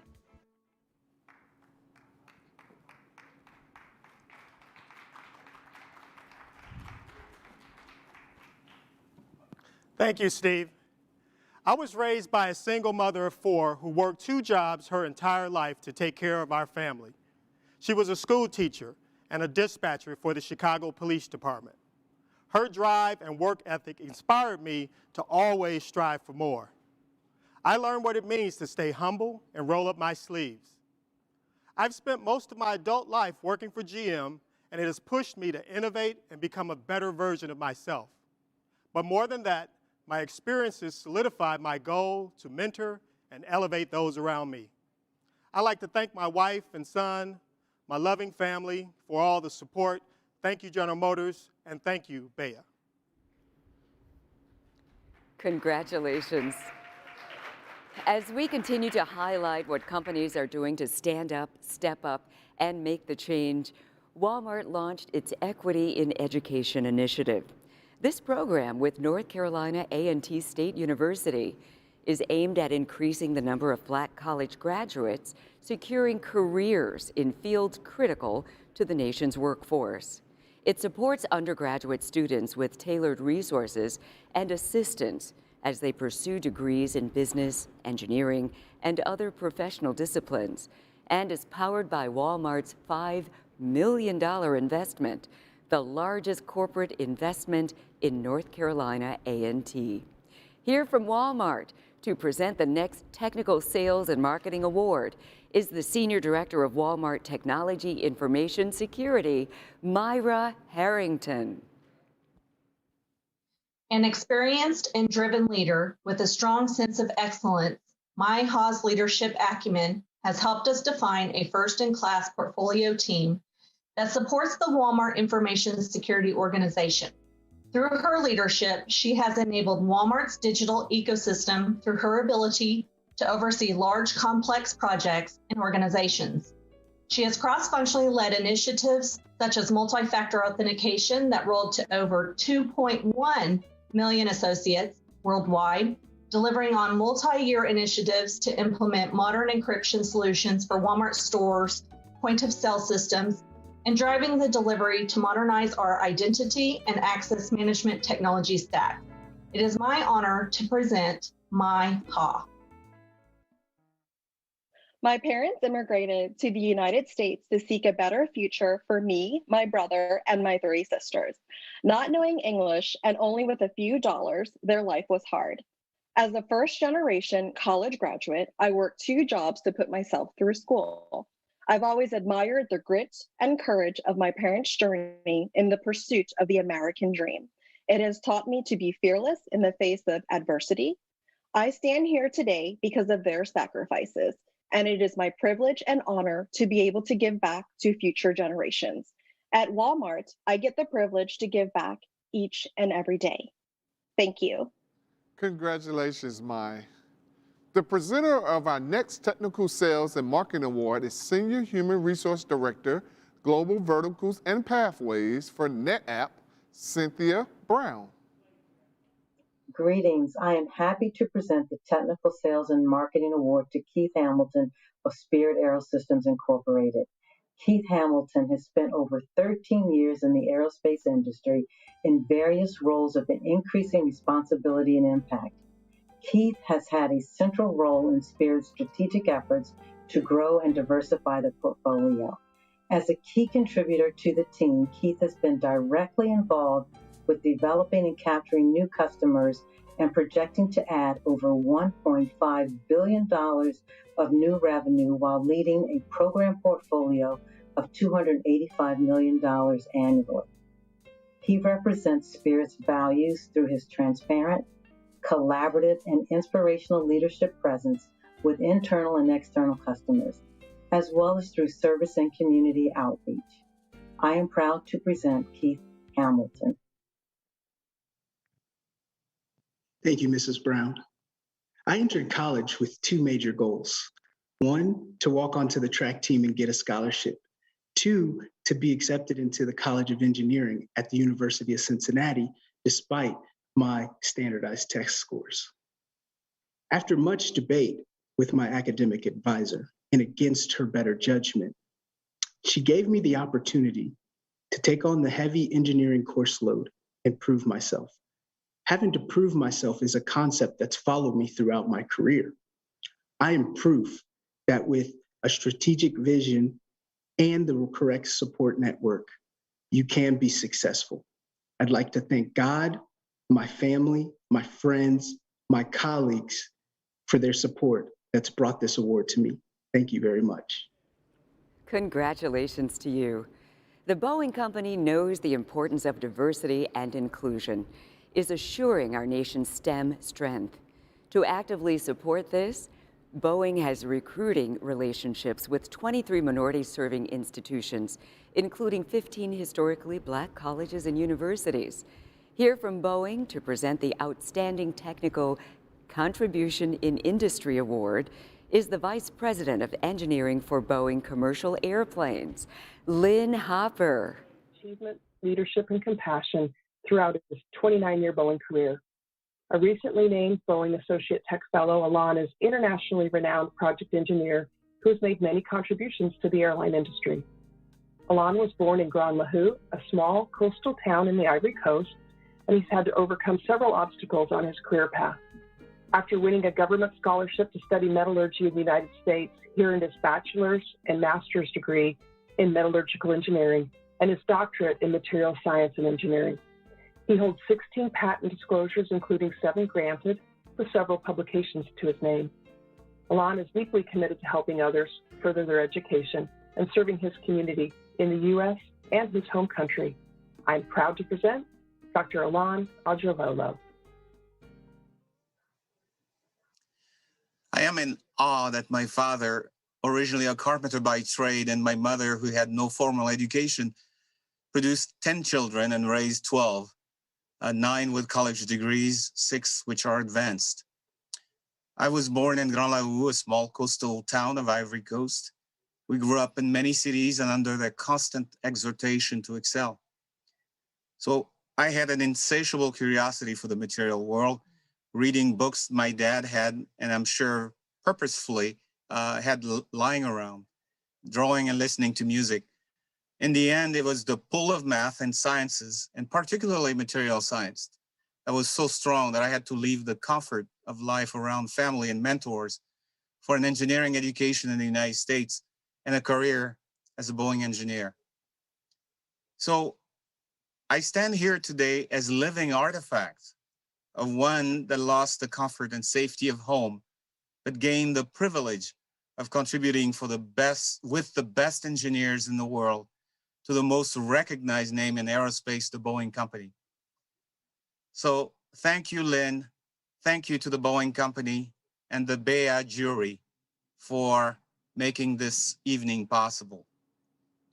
Thank you, Alon, for sharing your sacrifice and showing how it allowed you to move forward. To present our next award for outstanding technical contribution in industry, here's the President and Chief Operating Officer for Corning Incorporated, Eric Muser. At Corning, Dr. Obi-Funa Obi-Okafor has delivered new technology capabilities and substantial cost reductions and capacity benefits to our businesses. Recently, Obi led a multi-million-dollar international capital project in China to successfully deliver capacity and capability benefits to our environmental technologies plants in the region. He did this despite the challenges created by COVID-19. In addition to his professional technical contributions, Obi volunteers his time to our company and our community, helping others improve and grow, just as he feels others have helped him in the past. I'm proud to present Dr. Obi-Okafor. Thank you, Eric. Good evening. My mother was a middle school technology teacher who inspired me to love learning as a child. This enabled me to excel academically. While I was in college, I realized I genuinely loved meeting and working with people after I stumbled on one of my father's Dale Carnegie's books, which focused on Christian-like values of faith, hope, and love. These two passions have enabled me to live a full life, personally and professionally. Never stop learning or collaborating, for that's how truly great results are achieved. I thank God, my wife Juliana, my family, Corning Incorporated, and you for this honor. Wow, congratulations, beautiful story. And I'm just like you, Dr. Harris. The stories, the inspiring stories. I just always leave this conference feeling so good and so inspired. Congratulations to everyone. Now, it is time for our final contest question of the evening. All you have to do is turn on your phone's camera and point it at the QR code on your screen. The phone should prompt you to open your web browser to the Slido website. The BEYA Gala was first televised in which year? Oh, this is a good one. Was it A, 1990? Think about it. B, 1995? C, could it be 2000? Or D, 2005? The answer is coming up. Now, it's my honor to present the Outstanding Technical Contribution in Nonprofit Award. Dr. Adam Freeman has spent the last 20 years doing what he loves, designing new molecules and materials.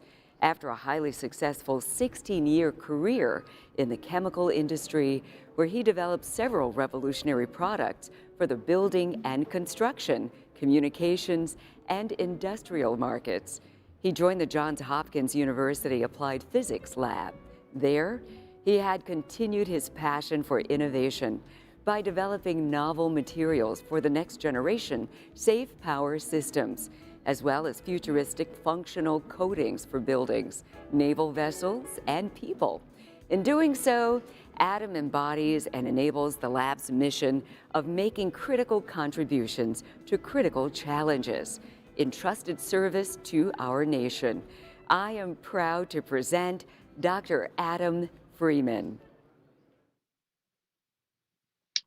Thank you for that very kind introduction, and good evening, everyone. You know, they say it takes a village to raise a child into a scientist or engineer, at least. No one can do it alone. In the beginning, it was my parents who did their best and sometimes struggled against long odds to provide a safe and nurturing home, my strong foundation. Then it was my teachers, mentors, my thesis advisors, and colleagues who pushed me and got me on the right path academically and professionally. And finally, it is my friends and family, especially my dear wife, who keeps me grounded and humble and props me up when I need it. Certainly, my village believed in me and enabled me to be here today.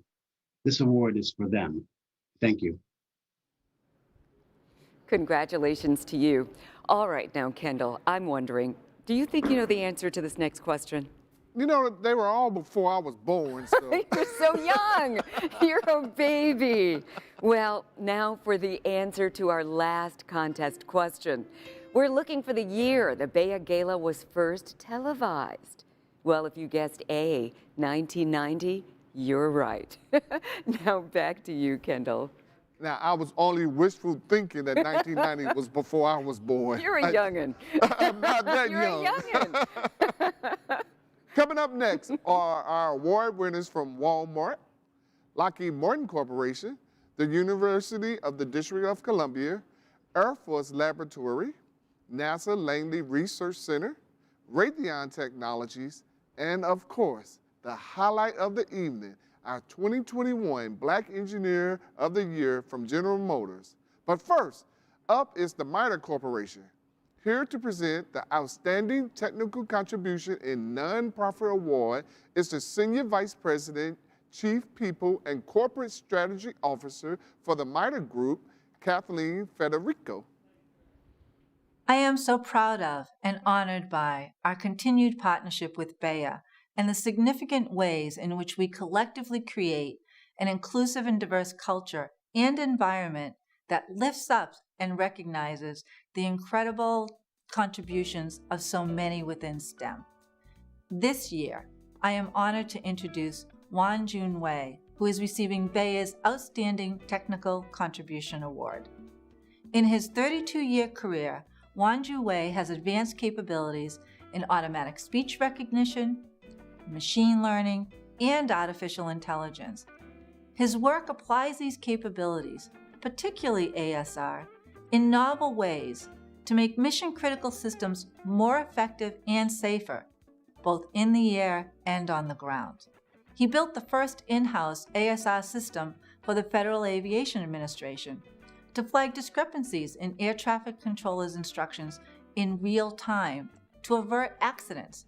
He developed text-based sentiment detection for customer support systems for civilian agencies and developed guidelines for assessing which AI ML applications best support warfighters. His technical contributions make the world safer.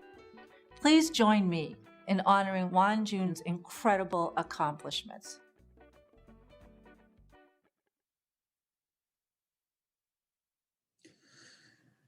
Good evening, ladies and gentlemen. Years ago, I was denied the chance to attend high school.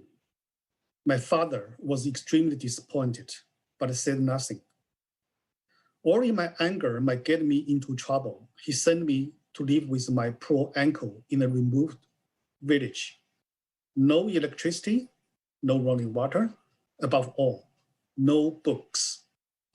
We were always hungry, but my uncle never complained. From that, I learned that life can be hard, but a complaint solves nothing. At age 15, I was working in a factory with some of the poorest people in the society. From them, I learned that one can have a great deal of empathy without a great deal of resource. What I learned before I went to college guided my life more than anything else.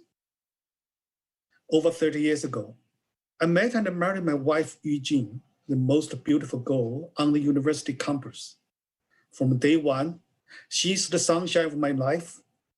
No matter how certain our future was, she always made my life full of love. Without her, I would not be here tonight. This reward is for her. Thank you very much. Oh, what a beautiful story. Congratulations to you. Talk about perspective. Well, earlier you heard about Walmart's Equity in Education initiative with North Carolina A&T State University. It has 4 main focus areas. The Black Male Initiative addresses Black male achievement, retention, and graduation rates, often lower than that of their female peers. The Leadership Cohort Initiative provides male and female students in the colleges of business and engineering with the skills, coaching, and connections to accelerate their professional careers after graduation. Advancing Blacks in Engineering aims to not only produce even more graduates in engineering, but to prepare them for leadership roles within the profession, which has been historically dominated by majority populations. And finally, scholarship support will be made available for students. Now to present the Cyber Leadership Award, please welcome back Walmart's Senior Director of Technology Information Security, Myra Harrington. A driven leader with a strong sense of team and thought leadership, Fernando Martinez has demonstrated consistently over his career the ability to transform large organizations and lead teams to achieve overall strategic objectives and missions. Through his leadership, he was instrumental in establishing and maturing the operations of the Walmart e-commerce information security team, where he had responsibility for budget planning, project management, resource management, security training and awareness, risk management, and more. Additionally, he was instrumental in the transformation of the Walmart Information Security Portfolio Organization into a first-class operation that focuses on efficiency, cost savings, data-driven delivery, and cross-functional alignment. It is my honor to present Fernando Martinez. Good evening. As a son of Mexican immigrants, I experienced firsthand what struggle was and what it meant to be poor in this country of vast opportunity. Opportunity that felt out of reach. Growing up in rural Oklahoma, my choices were slim. Expectations was you graduate from high school, you get a job, and you raise a family. I decided early on that was not going to be my path. I would learn from my parents and my past struggles to define my own narrative. As a first-generation college graduate, opportunities that once felt far from reach became reality. And today in my career at Walmart, I am proud to be able to give back and encourage others to define their own narrative. Thank you for this recognition. I really appreciate it. Congratulations, young man. You've well-deserved honor. Ladies and gentlemen, please welcome back my friend, Angela Barbie. Thank you. Every year at BEYA, we take this opportunity to pay tribute to the contributions of those who have passed. Dr. George E. Carruthers was a recipient of the inaugural award presented at the very first BEYA STEM conference in 1987. A senior astrophysicist at the Naval Research Laboratory in Washington, D.C., he was a leader in developing low-cost approaches to conducting experiments in space, especially from the space shuttle. He developed an ultraviolet spectrograph. Let me say that again. He developed an ultraviolet spectrograph launched on a sounding rocket in 1970 that confirmed the existence of interstellar hydrogen and similar devices placed on the moon by Apollo 16. Dr. Gary L. Harris, one of the first 2 African Americans to receive a PhD in electrical engineering, electrophysics from Cornell University, was a Howard University professor in the Department of Electrical Engineering, College of Engineering. A distinguished scholar and researcher, he focused on semiconductors, fabrication of electronics, and optical materials. Dr. Harris served as Dean of the Graduate School from 2012 until 2019, and concurrently as the Associate Provost for Research and Graduate Studies. A key scientist of the Howard Nanoscale Science and Engineering faculty, he led his colleagues in creating a Nano Express, a mobile, state-of-the-art laboratory exhibiting some of the latest science and technology at the nano dimensions in a variety of disciplines. With his signature mantra, people can't do what they can't imagine. The Mobile Center is expanding the scientific imagination of people from K to Gray. It has visited schools in the capital area and each year serves more than 10,000 visitors. Mary Crutchard Leslie, Oliver, Bo, Leslie's mother, passed away 6 months after celebrating her 101 first birthday. She was a cherished mother of 10, grandmother of 17, great-grandmother of 26, and great-great-grandmother of 2. Dr. Irving Presley McPhail began his tenure as the 12th president of St. Augustine University in July 15, 2020. He made a memorable and positive impact in moving the university in the direction of being a learning-centered campus, said Dr. Eugene M. Deloach. We have lost a gentleman, a scholar, and a real advocate for everything that's related to diversity and minority students' achievement. We have all been blessed by the lives that led and the memories they've left.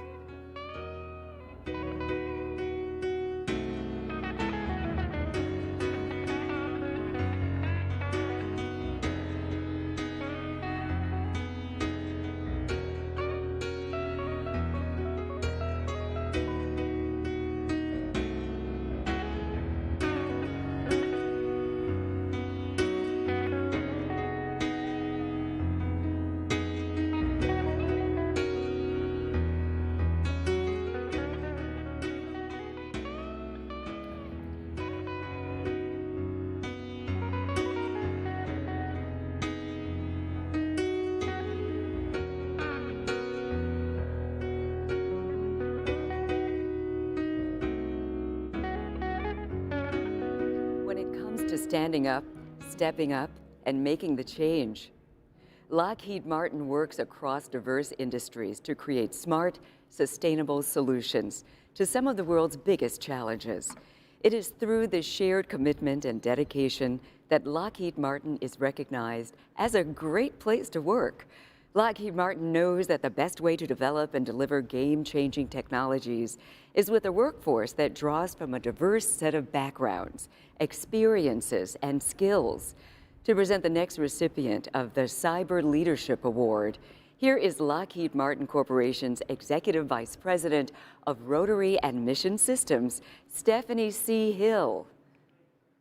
Tom Warner has built a distinguished career spanning close to 25 years at Lockheed Martin. From intern to vice president, Tom leads a diverse portfolio of programs which delivers an array of capabilities that enable spectrum and cyberspace operations, improves weapon system cybersecurity, and defends networks from cyber attacks for the Department of Defense and the intelligence community, both in the U.S. and beyond. He's a proven leader who cultivates and nurtures a mission-oriented workforce. Deeply committed to the development of others, Tom mentors many students and Lockheed Martin professionals. Personally, he's passionate about advocating for the Down syndrome community and STEM education. I'm proud to present Tom Warner. Thank you, Stephanie. To my wonderful wife, Ingrid, and my sons, Isaac and Eli, this moment is possible because of you. I was 4 years old when I started kindergarten. To be allowed entrance before age 5, I had to take a basic skills exam. I was a shy kid, and I remember being in that school thinking, I'm not going to take that test. But to challenge me, my mother simply said, I knew you couldn't do it. I passed that test with a 100%. Systemic challenges, many of which came to light in 2020, told us each and every day what we can't do, but we must never let those challenges dictate our level of success. Dream, plan, work hard, persevere. Thank you, BEYA. Thank you, Lockheed Martin. Congratulations to you once again. To introduce the recipient of the President's Award, it is our pleasure to welcome the Provost of the University of the District of Columbia, Dr. Lawrence Potter. Good afternoon. I am Dr. Lawrence Potter, and I serve as the Chief Academic Officer at the University of the District of Columbia, where I bring you greetings. Dr. Devdas Shetty is a world-renowned scholar, educator, and outstanding academic administrator whose career has spanned over 3 decades. As a faculty member at Cooper Union in New York, Rusa Endowed Professor at the University of Hartford, Connecticut, Dean of Engineering at Lawrence Technological University, and now currently Dean of Engineering and Applied Sciences at the University of the District of Columbia, Dr. Shetty is known as an institution builder. Having authored 3 textbooks, 250 scientific articles, and 6 patents, he is widely recognized as one of the foremost leaders on mechatronics product design and advanced manufacturing, where his research is widely cited. Dr. Shetty's dedication to education is responsible for increasing STEM enrollment, helping to shape new academic programs from the baccalaureate to the doctoral levels, and promoting outstanding research. I am proud to present to you Dr. Devdas Shetty, Dean of the School of Engineering and Applied Sciences at the University of the District of Columbia. Thanks a lot, Dr. Potter, for excellent introduction. Growing up in India, my parents had a strong desire that I should become a good engineer. They encouraged me to join India's topmost engineering schools. Their dedication to excellence motivates me even today. Coming over to USA, I worked in well-known educational institutions in New York, Connecticut, Michigan, before joining UDC with the conviction that I could contribute towards creating an engineering and computer science school of excellence in academics as well as research. I believe whether creating an academic program or getting a grant or writing a textbook or getting a program accredited involves diversity of thought and inclusive mindset. With great honor, I accept this award on behalf of my family, my dear faculty and staff who are close to me. They all contributed immensely to my achievement. Thanks, BEYA and CCG. Congratulations, Dr. Shetty.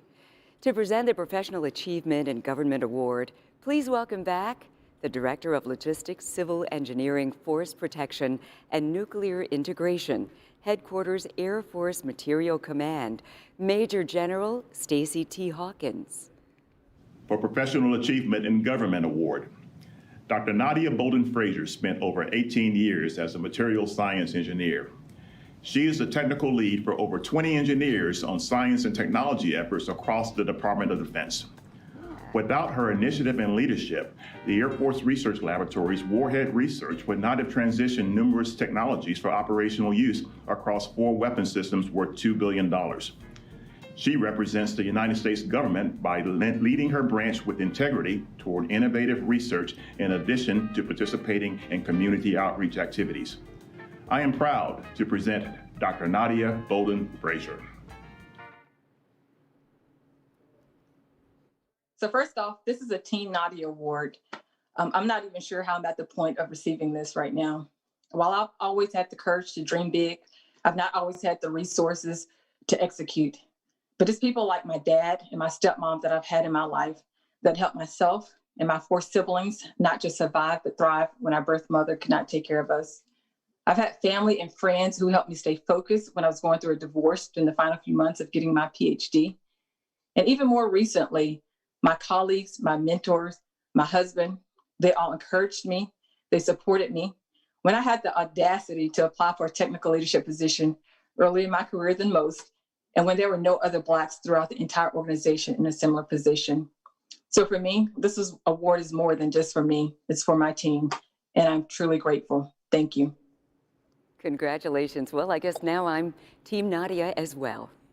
To present our next award for professional achievement in government, please welcome the Director of Autonomous Vehicle and Mobility Strategy for Ford Motor Company, Donna Bell.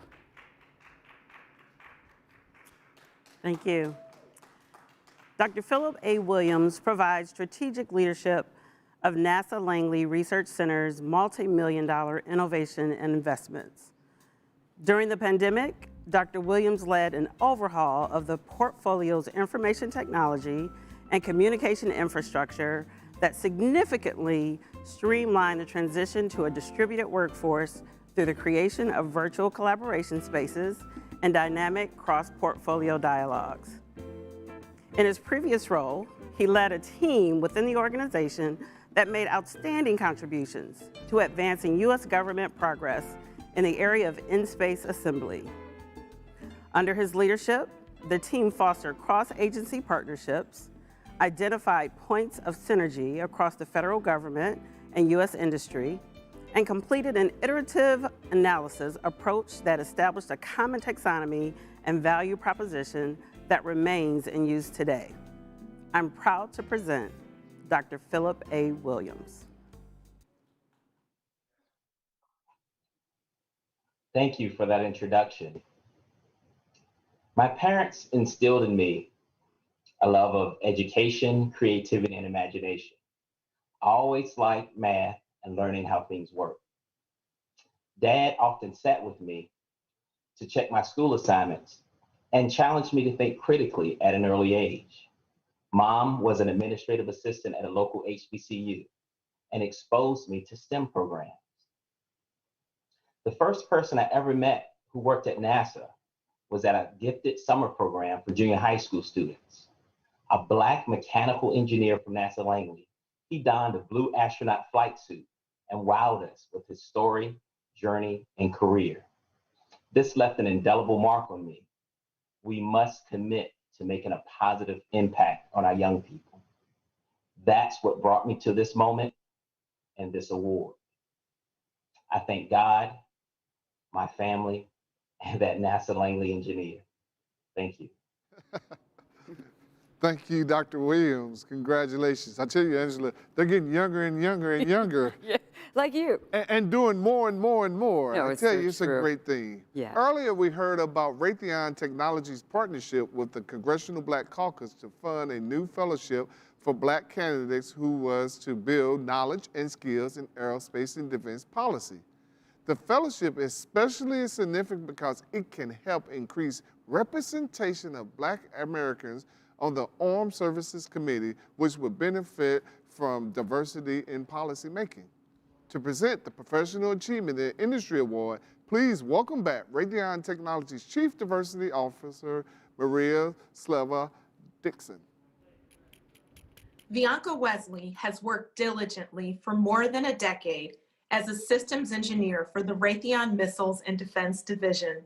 She started with Raytheon as an intern and has propelled to principal systems engineer, where she serves as an integrated product team lead for the Next Generation Standard Missile 3 and system design and architect manager for geographically distributed systems engineers.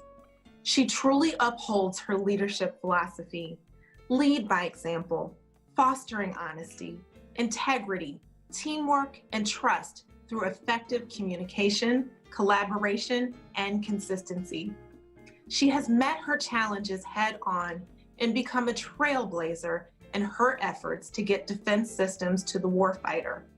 Because of people like her who believe in Raytheon Technologies' values: trust, respect, accountability, collaboration, and innovation, Raytheon Technologies continues to equip the warfighter with advanced technologies. It is truly my honor and pleasure to introduce Mrs. Bianca Wesley. My roaring childhood echoes with the words of the poems, Don't Quit. Equipment, try again, myself, and bridge builder. My parents had me recite them as a child, though I didn't understand. They were preparing me with the tools to be my best self and succeed. They also encouraged my siblings and me to find jobs we enjoyed so much we wouldn't have to work a day in our lives.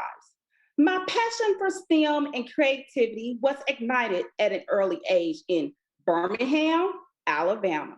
Thanks to Raytheon Missiles and Defense, I'm living my dream and giving back to the next generation while aiding the warfighter with advanced technologies.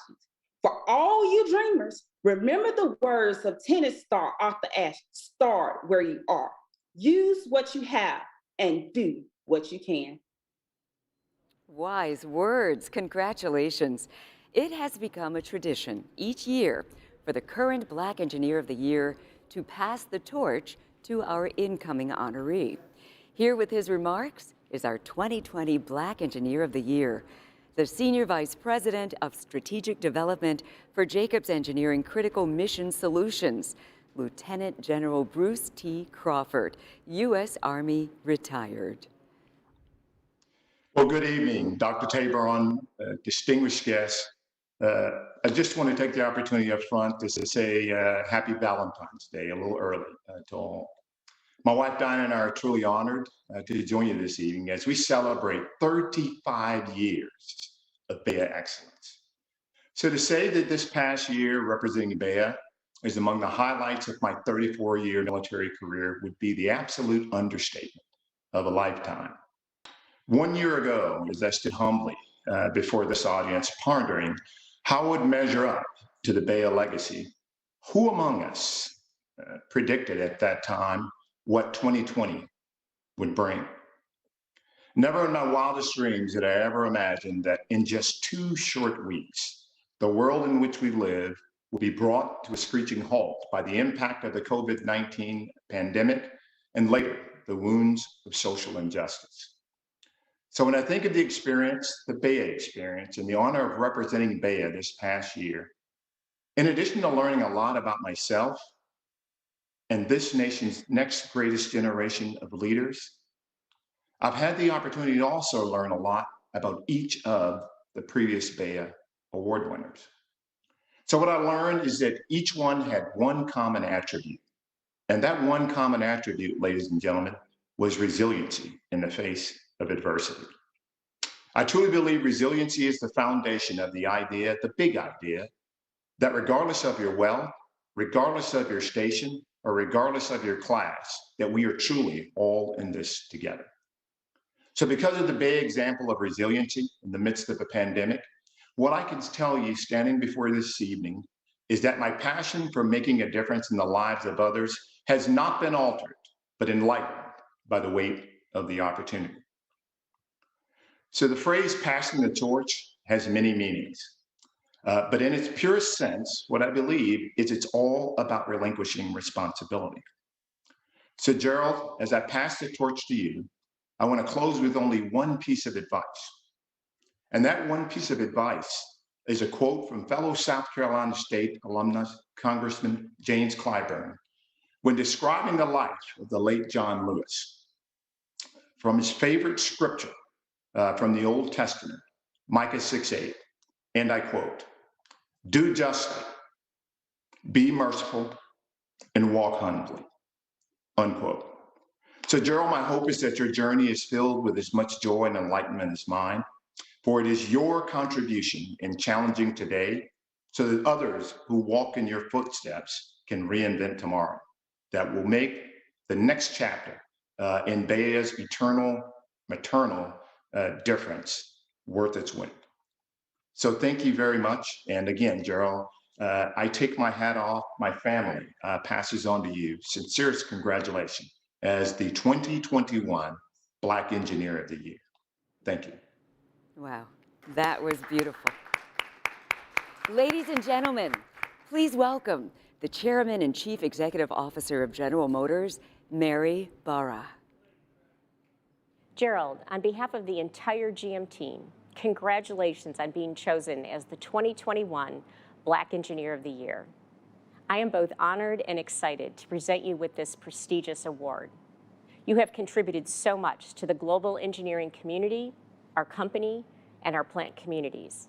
Your passion for quality and for building a safe, world-class manufacturing organization are among the reasons why we are delivering the best vehicles in our history. These vehicles include our all-new full-size SUVs, which our customers are buying right off the delivery trucks. On top of that, your strong, inclusive, and caring leadership helped the company prevail over serious challenges we faced last year as a company and as a society. Watching the team rally to manufacture critical care ventilators and PPE remains one of the highlights of my career. And last summer, as we witnessed tragic incidents of racial injustice throughout our country, you shared personal experiences that inspired candid conversations with our employees and helped drive our actions to become the most inclusive company in the world. Now, as we begin to pivot toward an all-electric and zero-emissions future built on our Ultium platform, our manufacturing scale and expertise will be a competitive advantage for General Motors and bring affordable EVs to customers around the world. We owe a great deal of this to you, Gerald. You have helped make GM a better company and a better corporate citizen. Thank you for all you do and all that you will continue to do as General Motors reshapes the future of mobility. We are so very proud of you. And now it's my pleasure to introduce the next video, a collection and heartfelt tribute to you and your outstanding accomplishments. If you had to describe Gerald in one word, which is really hard to do, I'd have to say integrity. Results-oriented. Driven. Generosity of spirit. I think he's brilliant. He's the most brilliant man I know. When I think of Gerald, the one word that comes to mind is resilient. Resilient leaders sustain their focus and energy during difficult times and when responding to disruptive changes. Resilient leaders overcome severe challenges and demonstrate emotional intelligence while leading others.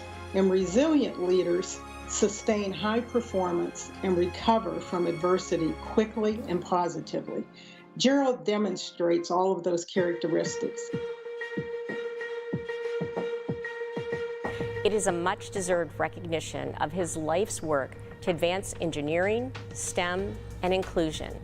And it is the pinnacle of his other BEYA honors over the years. Gerald's leadership and passion for making manufacturing a competitive business advantage is helping to reshape our company to achieve our vision of a world with zero crashes, zero emissions, and zero congestion.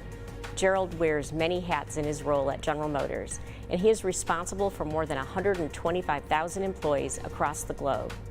He is a devoted father and a man of faith. He has spent years investing his time and talent to develop the next generation of engineers. In addition to serving on the Kettering University Board of Trustees, our alma mater, he is a great role model who regularly mentors young people to steer them towards STEM careers. Gerald has been nothing but a pillar of leadership for his team and for this company in a year when it was needed most. In the throes of the COVID-19 pandemic, he spearheaded the implementation of robust safety protocols and return-to-work strategies at all of our manufacturing locations, and frankly, the rest of the company. And amidst the crisis of social justice in the country last year, Gerald was instrumental in our creation of our Inclusion Advisory Board, which will help make General Motors the most inclusive company on earth. He was the right choice to lead our team during the crucial labor negotiations of 2019. He's smart, he's cordial, he treats everyone with respect, and he earns the same in return. Like everyone else, I have admired him, just loved his whole work ethic and his professionalism and his commitment to mentor others. He's just a spectacular person. Gerald is committed to continuous improvement, absolutely committed in himself, in those around him, in the business, and he makes us better by virtue of that commitment to himself and to us. In every situation I've seen Gerald, he's demonstrated commitment and dedication to doing the right things right. And whether that is helping people feel comfortable that are new to a situation, reaching out to someone who might not be included in a conversation, or supporting an idea that might not be the most popular idea, I've always seen him focused on doing the right things and doing them right. Gerald is committed to diversity leadership. He has a visible presence within our employee resource group. He is committed to supporting initiatives like the United Negro College Fund that ensures collegiate opportunities for deserving students. Working directly with him in my last assignment was quite rewarding. And I remember sitting in his office, and he looked at me and says, "Marcos, as leaders, all we have are our words. Our words matter." And he demonstrates that on a daily basis. He has courage of conviction. He cares about people. He has compassion. He has the analytical knowledge and capability to analyze situations, to problem solve, and to come up with great solutions, or to help others to come up with great solutions.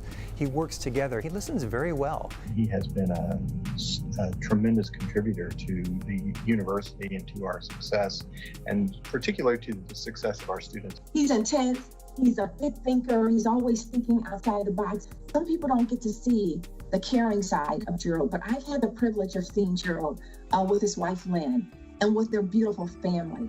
And he is a caring, thoughtful father and husband. Every space that Dad walked into, it was absolutely impossible for him not to have some sort of impact on that space. I remember growing up, we always had people living with us because if there was someone in need, it was very difficult for Dad and of course for Mom to turn a blind eye to that. We always had different people at different stages of their life living with us. You know, we had someone who's a student doing their master's degree living with us. We have a single mom with a couple of kids who lived with us. You know, he and my mother are pastors of a church now, and so to get to see them love other people is just spectacular, and to be a part of some of their conversations on how to minister to people well and care for the needs of the people, because that's my role as well. I'm a minister at a church, so to be able to share in that kind of dialogue is just so profound for me. Gerald Johnson, my father, cares about Black communities. Yeah. He cares about uplifting Black people and Black communities. It just came natural to him to be a leader. I feel like people always gravitated towards him because he speaks from a very standpoint of having good knowledge. Like, he's very well educated. He knows what he's talking about, and if he doesn't know, he's always willing to learn. He has this thing he does, I believe it's monthly, where he goes to a school down in Detroit and he actually reads to second graders. When I first asked him why, he told me that in life, a kid's usual trajectory in school begins with his ability to read, and that starts for many kids in second grade. And so he decided to dedicate himself by, just helping them learn to read. It's just really something I look up to. He's the best dad, and as soon as he would come home as a kid, we would all just dogpile on him. Like, we had so many games and stuff. Your children know, and we want you to know that no matter how great an engineer you are, recognize that being, as much as we can, we want to recognize you as a better father, a better friend, a better leader. So congratulations, we love you. Keep doing your thing. Wow.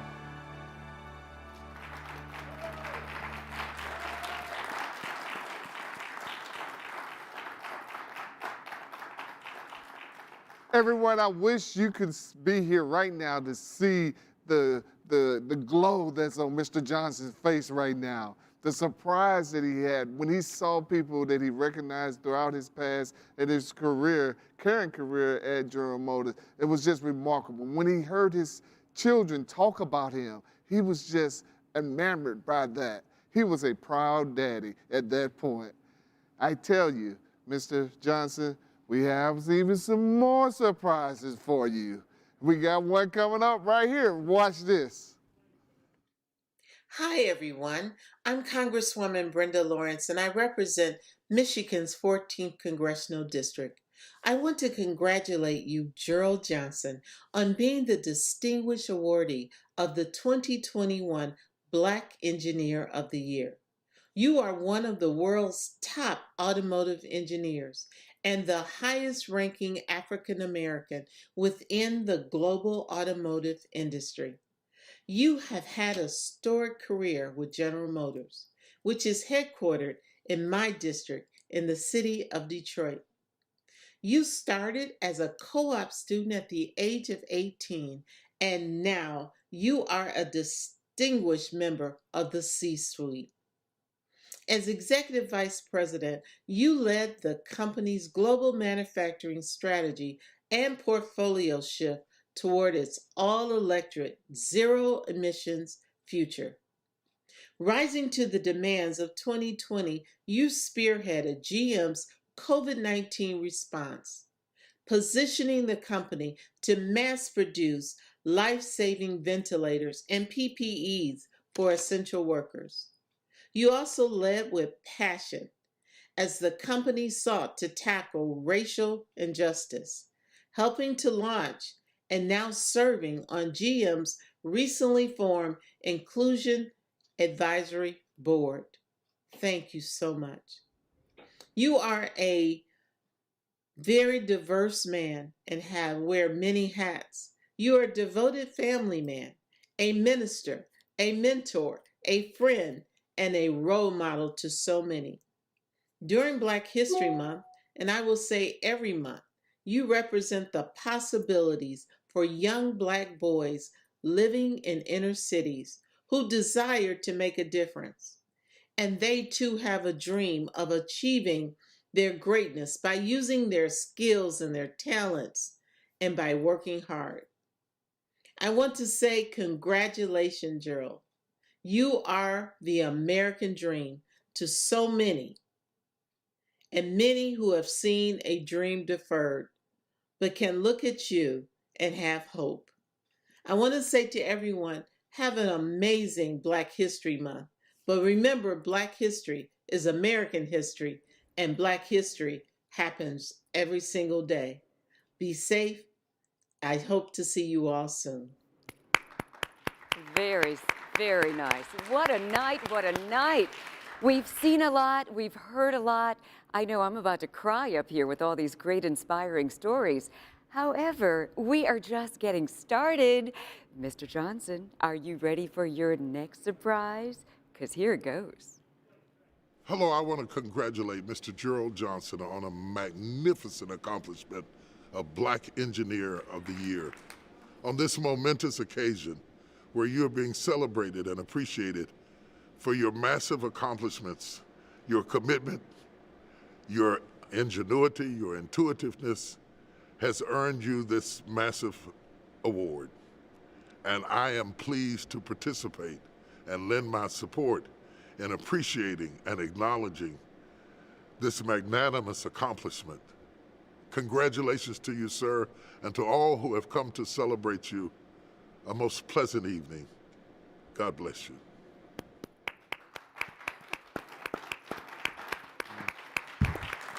I tell you, everyone, when he saw that, it knocked him back into his chair on that one. And he was totally surprised on that one.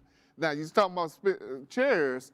This next one needs no introduction. Woo! I'm just going to go take my chair and let you enjoy this one. Go right ahead. It is such a joy to be able to surprise my husband tonight with his favorite song. Tonight, he's being recognized as Black Engineer of the Year, of which he is so deserving. But I honor him tonight as a man of integrity, as a loving father, and the best husband in the world. I have witnessed this song represent a guiding principle in his life for over 30 years. Congratulations, babe. I love you.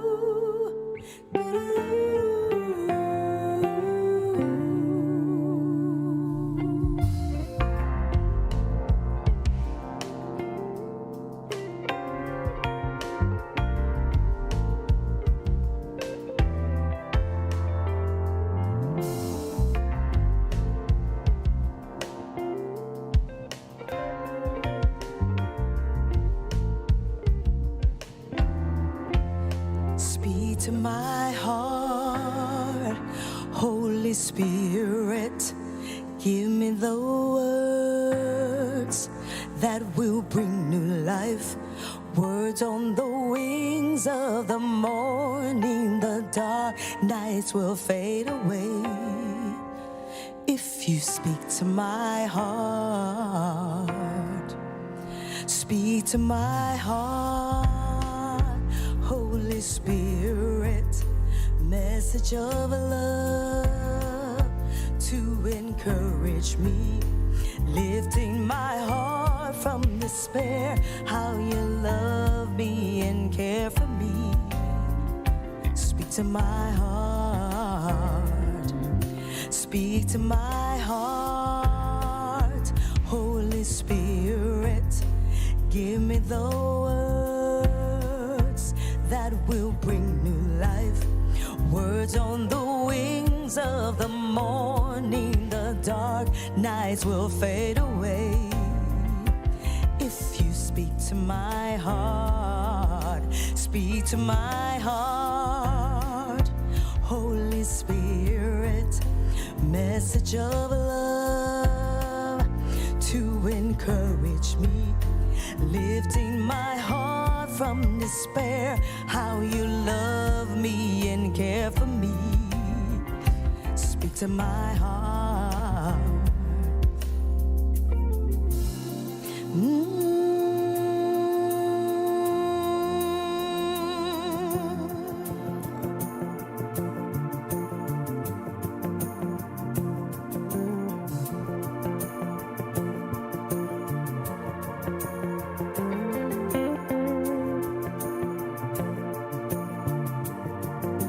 Speak to my heart, Lord. Give me your holy words. If I can't hear from you, then I'll know what to do. I won't go alone. I'll never go on my own. Just let your spirit guide and let your word abide. Speak to my heart, Lord. Give me your holy words.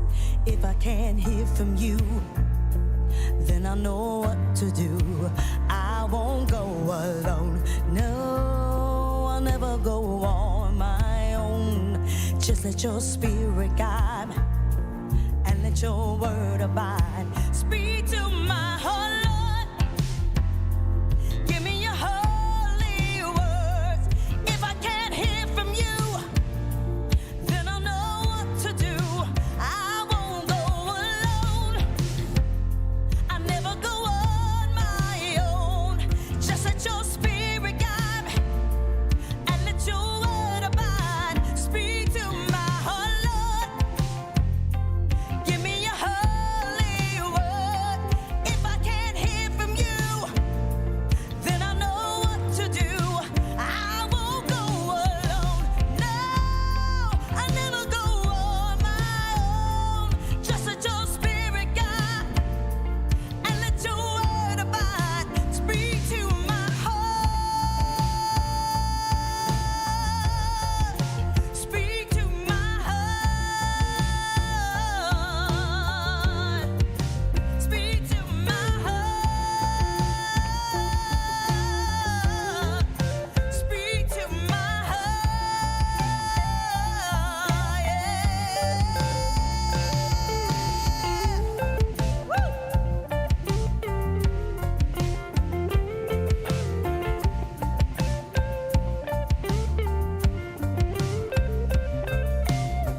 Talk to me, talk to me, talk to me. I need to hear from you, Lord. Talk to me, talk to me, talk to me. I need to hear from you, Lord.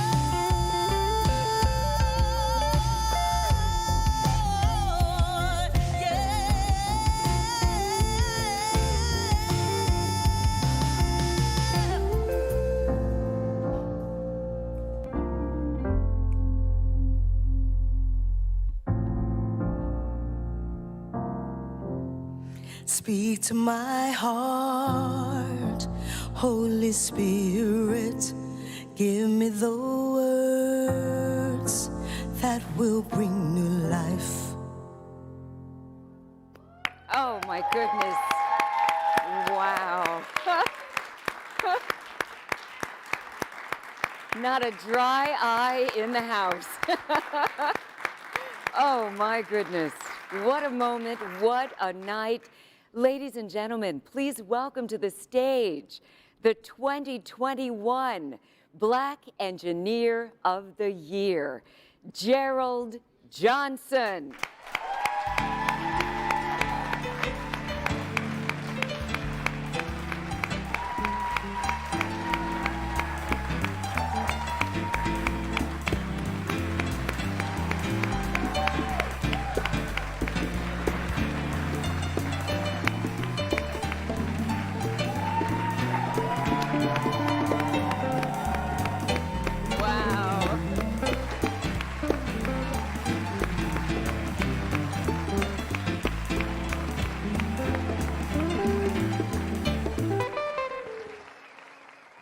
know me know that I'm not big on surprises. And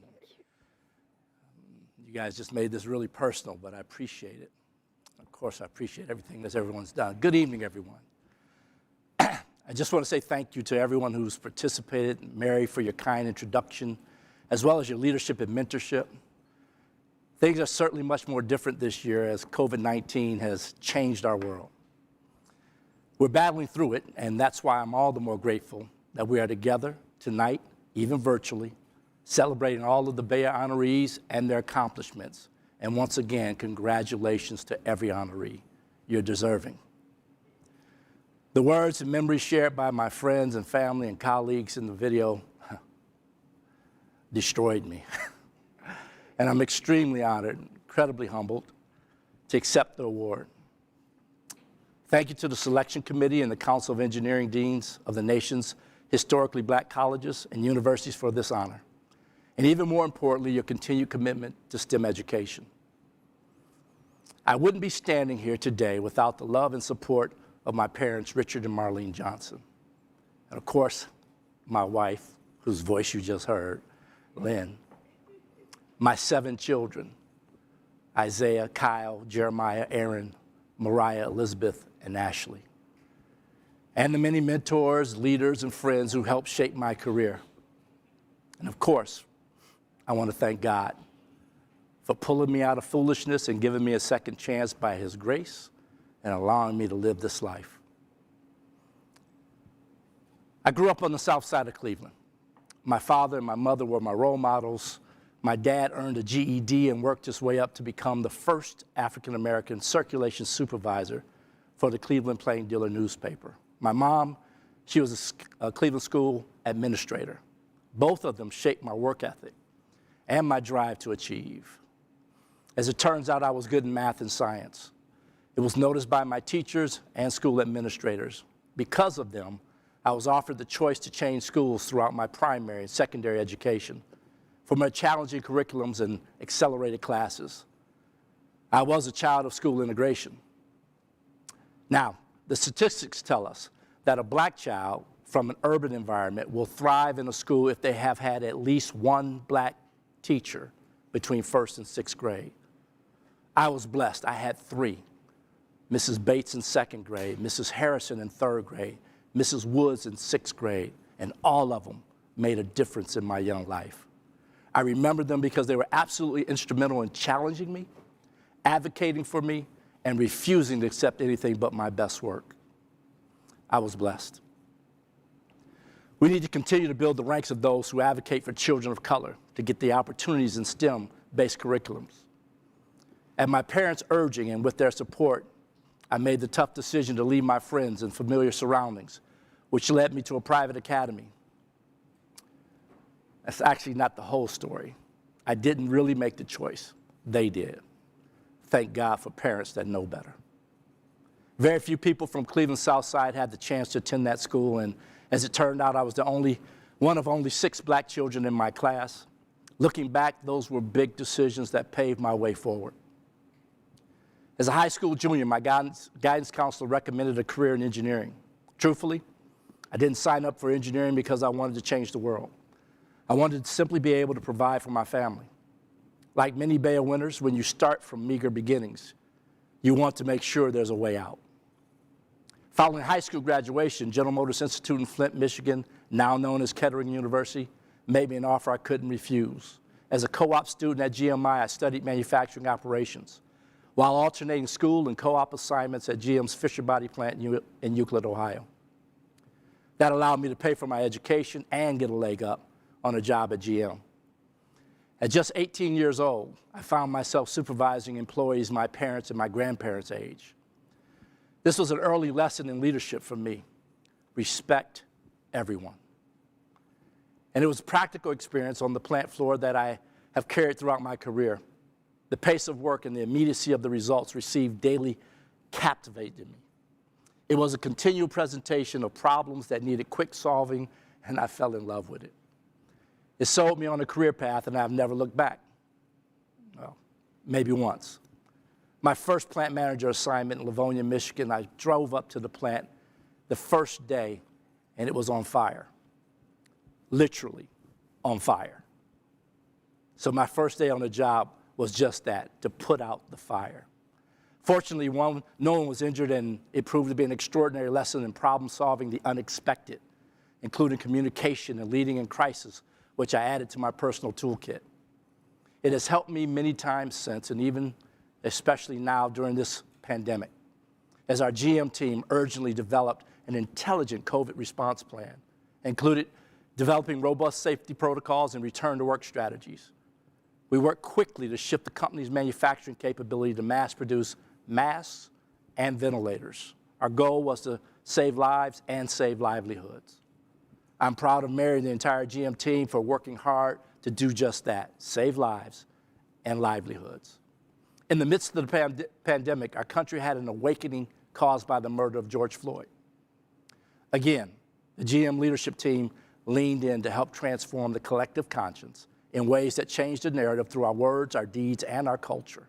I'm honored to be an inaugural member of GM's Inclusion Advisory Board and the company's senior leadership team.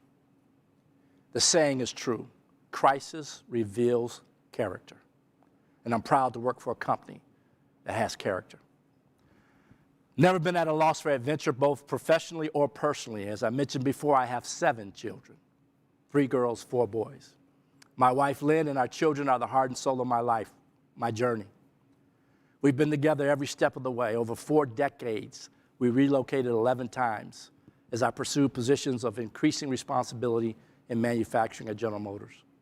These opportunities took us to U.S. cities big and small, and even overseas to Zurich, Switzerland. Together, we broke barriers. They fueled my desire to succeed. From becoming the youngest superintendent in the history of GM's Fisher Body stamping plant in Grand Blanc, Michigan at age 24, to being named the first African-American ever to hold the plant manager role at Mansfield Stamping Operations in 2002, to becoming GM Europe's first African-American executive director of manufacturing in 2006, and in 2013, when I became the first African-American to lead GM's North America manufacturing operations as vice president of GM North America Manufacturing. And even in my current assignment as executive vice president of global manufacturing, I am so grateful to General Motors and specifically GM's chairman and CEO, Mary Barra, who's believed in me and appointed me to this top manufacturing role. None of this would have been possible or worth it without God's grace and wisdom, and for sure my family's love and support. One of my recent readings is the book Start With Why by Simon Sinek. The premise is simple. Why is much more inspiring, compelling, and sustaining than what or how. When I started, I thought it was to make a living. Then I thought my why was to make a mark. But my most compelling why is my family, and it starts with my wife, Lynn. She's my inspiration, my safe place, my friend, my confidant, and the love of my life, my partner in purpose for 30 years. My oldest daughter, Ashley, the fighter, Elizabeth, the leader, Mariah, the passionate, Aaron, the diligent, Jeremiah, the intuitive, Kyle, the brilliant, and Isaiah, the profound. My 8 greatest private reasons. And then one more, my friend, my mentor, my pastor, Bishop Ben Jabert, the whys. My public reasons, my professional reasons, the safety, well-being, capability, and performance of more than 100,000 GM employees globally doing great work, providing great vehicles to our customers. My private reasons, mentoring others through the G-Man network, teaching second graders how to read at a critical point in their educational development, helping my alma mater, Kettering University, continue to create opportunities and attract people of color to STEM fields of study. Importantly, standing with organizations like BEYA, HBCUs, the NAACP, the Executive Leadership Council, Congressional Black Caucus, UNCF, and other organizations to fight for equality and inclusion, and supporting the next generation of black engineers reach their full potential. Lynn and I have also followed the calling to help others through our faith-based ministry, the Gathering Church. It has been our journey that we have a passion for, because it all ties together and it's all about helping people love better, live better, serve better, and live fuller lives. I pray that I've made a difference over my 40-year career, followed God's plan and purpose, and made smart choices that have changed the lives of others in a positive way. As each of you continues your journey, you shape and mature your why. Consider this. If your why does not have a face or faces, if your why doesn't have a name or names, if it does not affect others, let me suggest that you keep searching, keep shaping, keep maturing until it does. I want to say thank you again to the BEYA organization for this honor and to all of you for joining together this evening. Please stay safe, wear a mask, and help others. God bless you and BEYA with the wisdom and grace to pursue purpose. Good night and thank you.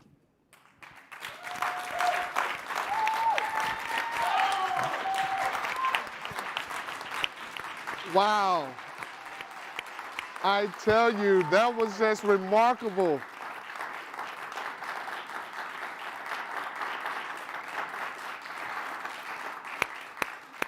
A remarkable feat. Congratulations again, Mr. Johnson. I tell you, I've attended a lot of these, and this is one of the most special ones I have seen. From the surprises that you saw from Congresswoman Brenda Lawrence to, I call him the Black Messiah coming from Texas, Bishop T.D. Jakes, and your amazing vocals by your talented wife, Lynn. I tell you, you have been blessed, and you continue to be a blessing. Continue doing the things that you're doing. As a 2021 Black Engineer of the Year, this is only the beginning of the things that you would do and have done in the BEYA community. Thank you, sir, for committing, because not only were you selected, you stepped up and received it. And you understand the obligation that comes along with that. On behalf of Dr. Tyrone Tabor and the whole CCG team, we know, they know that they selected the most talented person for 2021. Congratulations again, sir. Congratulations. So beautifully said, and we still have more. With an entire evening of late-night entertainment, we'll tell you about it in a moment. But first, back to Courtney and Ray. Well, we reached the end. We sure have. We want to tell you what an honor it's been for us to spend time with you through the special time at BEYA 35 celebration. Mm.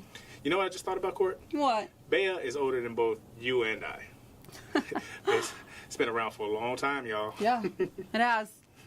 But on a serious note, congratulations to our Black Engineer of the Year, Mr. Gerald Johnson, and to all of our winners this weekend. Thank you to our many sponsors who continue to stand up, step up, and make the change that means so much to our talented men and women of color, and especially to our young people. A very special thanks to the thousands of participants of all ages who signed on and stayed on. We hope BEYA 35 has been an especially memorable experience for you, and that you truly felt part of our trusted community, because you are. But wait, there's more. Sorry, Nailed it. I always wanted to say it. Nailed Always wanted to say that. But the night's not over yet. In fact, the party's just getting started.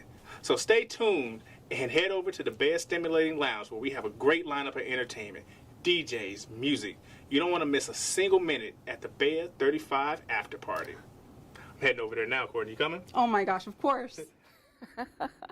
Thank you, Courtney and Ray. Remember, join us tonight for awesome entertainment in the Stimulating Lounge as we celebrate BEYA's 35th anniversary bash. You know, we've been kicking it off each morning with Mark C. and Wake Up with BEYA, and tonight we continue to celebrate starting with, from 9 p.m. to 10 p.m., my radio brother, DJ Frank Ski. You already know that's going to be fire. From 10 p.m. to 10:30, it's DJ Smooth. You already know.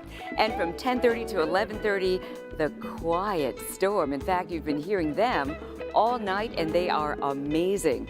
From 11:30 to midnight, my dear friend, saxophonist extraordinaire, Mr. Gerald Albright. From midnight to 12:30, the beautiful voice of Paris Lane. Oh no, that's not it. 12:30 to 1:30, the Full House Band. You can definitely get your party on, because from 1:30 until 2 o'clock, DJ Smooth. It's for all of you, and right now, I want to turn it over to my dear friend, Kendall Harris, he's got a microphone, and he's over there with the Quiet Storm Band. Hey, thank you very much, Angela. And to my beautiful co-host, we truly appreciate you coming out today and giving us your pillow talk. I have resisted all night long for falling asleep. That's how you put me to bed doing pillow talk. So thank you very much.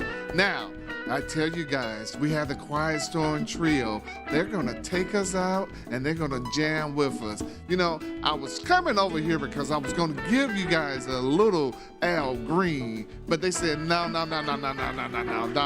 Doc. We don't got licensing for that, for one. And then for two, you can't sing. So introduce the band, let them jam, and let them do what they do. I tell you guys, this has been a wonderful event tonight. To our winner, once again, Mr. Johnson, congratulations for being the 2021 BEYA.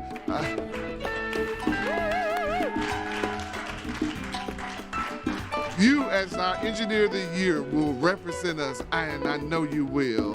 To all of our other winners, all 34 of you, congratulations for all of the ones that you accomplished. To all the winners, congratulations. Now, guys, are you ready for it? They're going to kick us out, and we're going to keep going, like Angela said, to 2 a.m. in the morning. This party ain't going to stop. So right here, right now, let's kick it off with a little bit more of the Quiet Storm.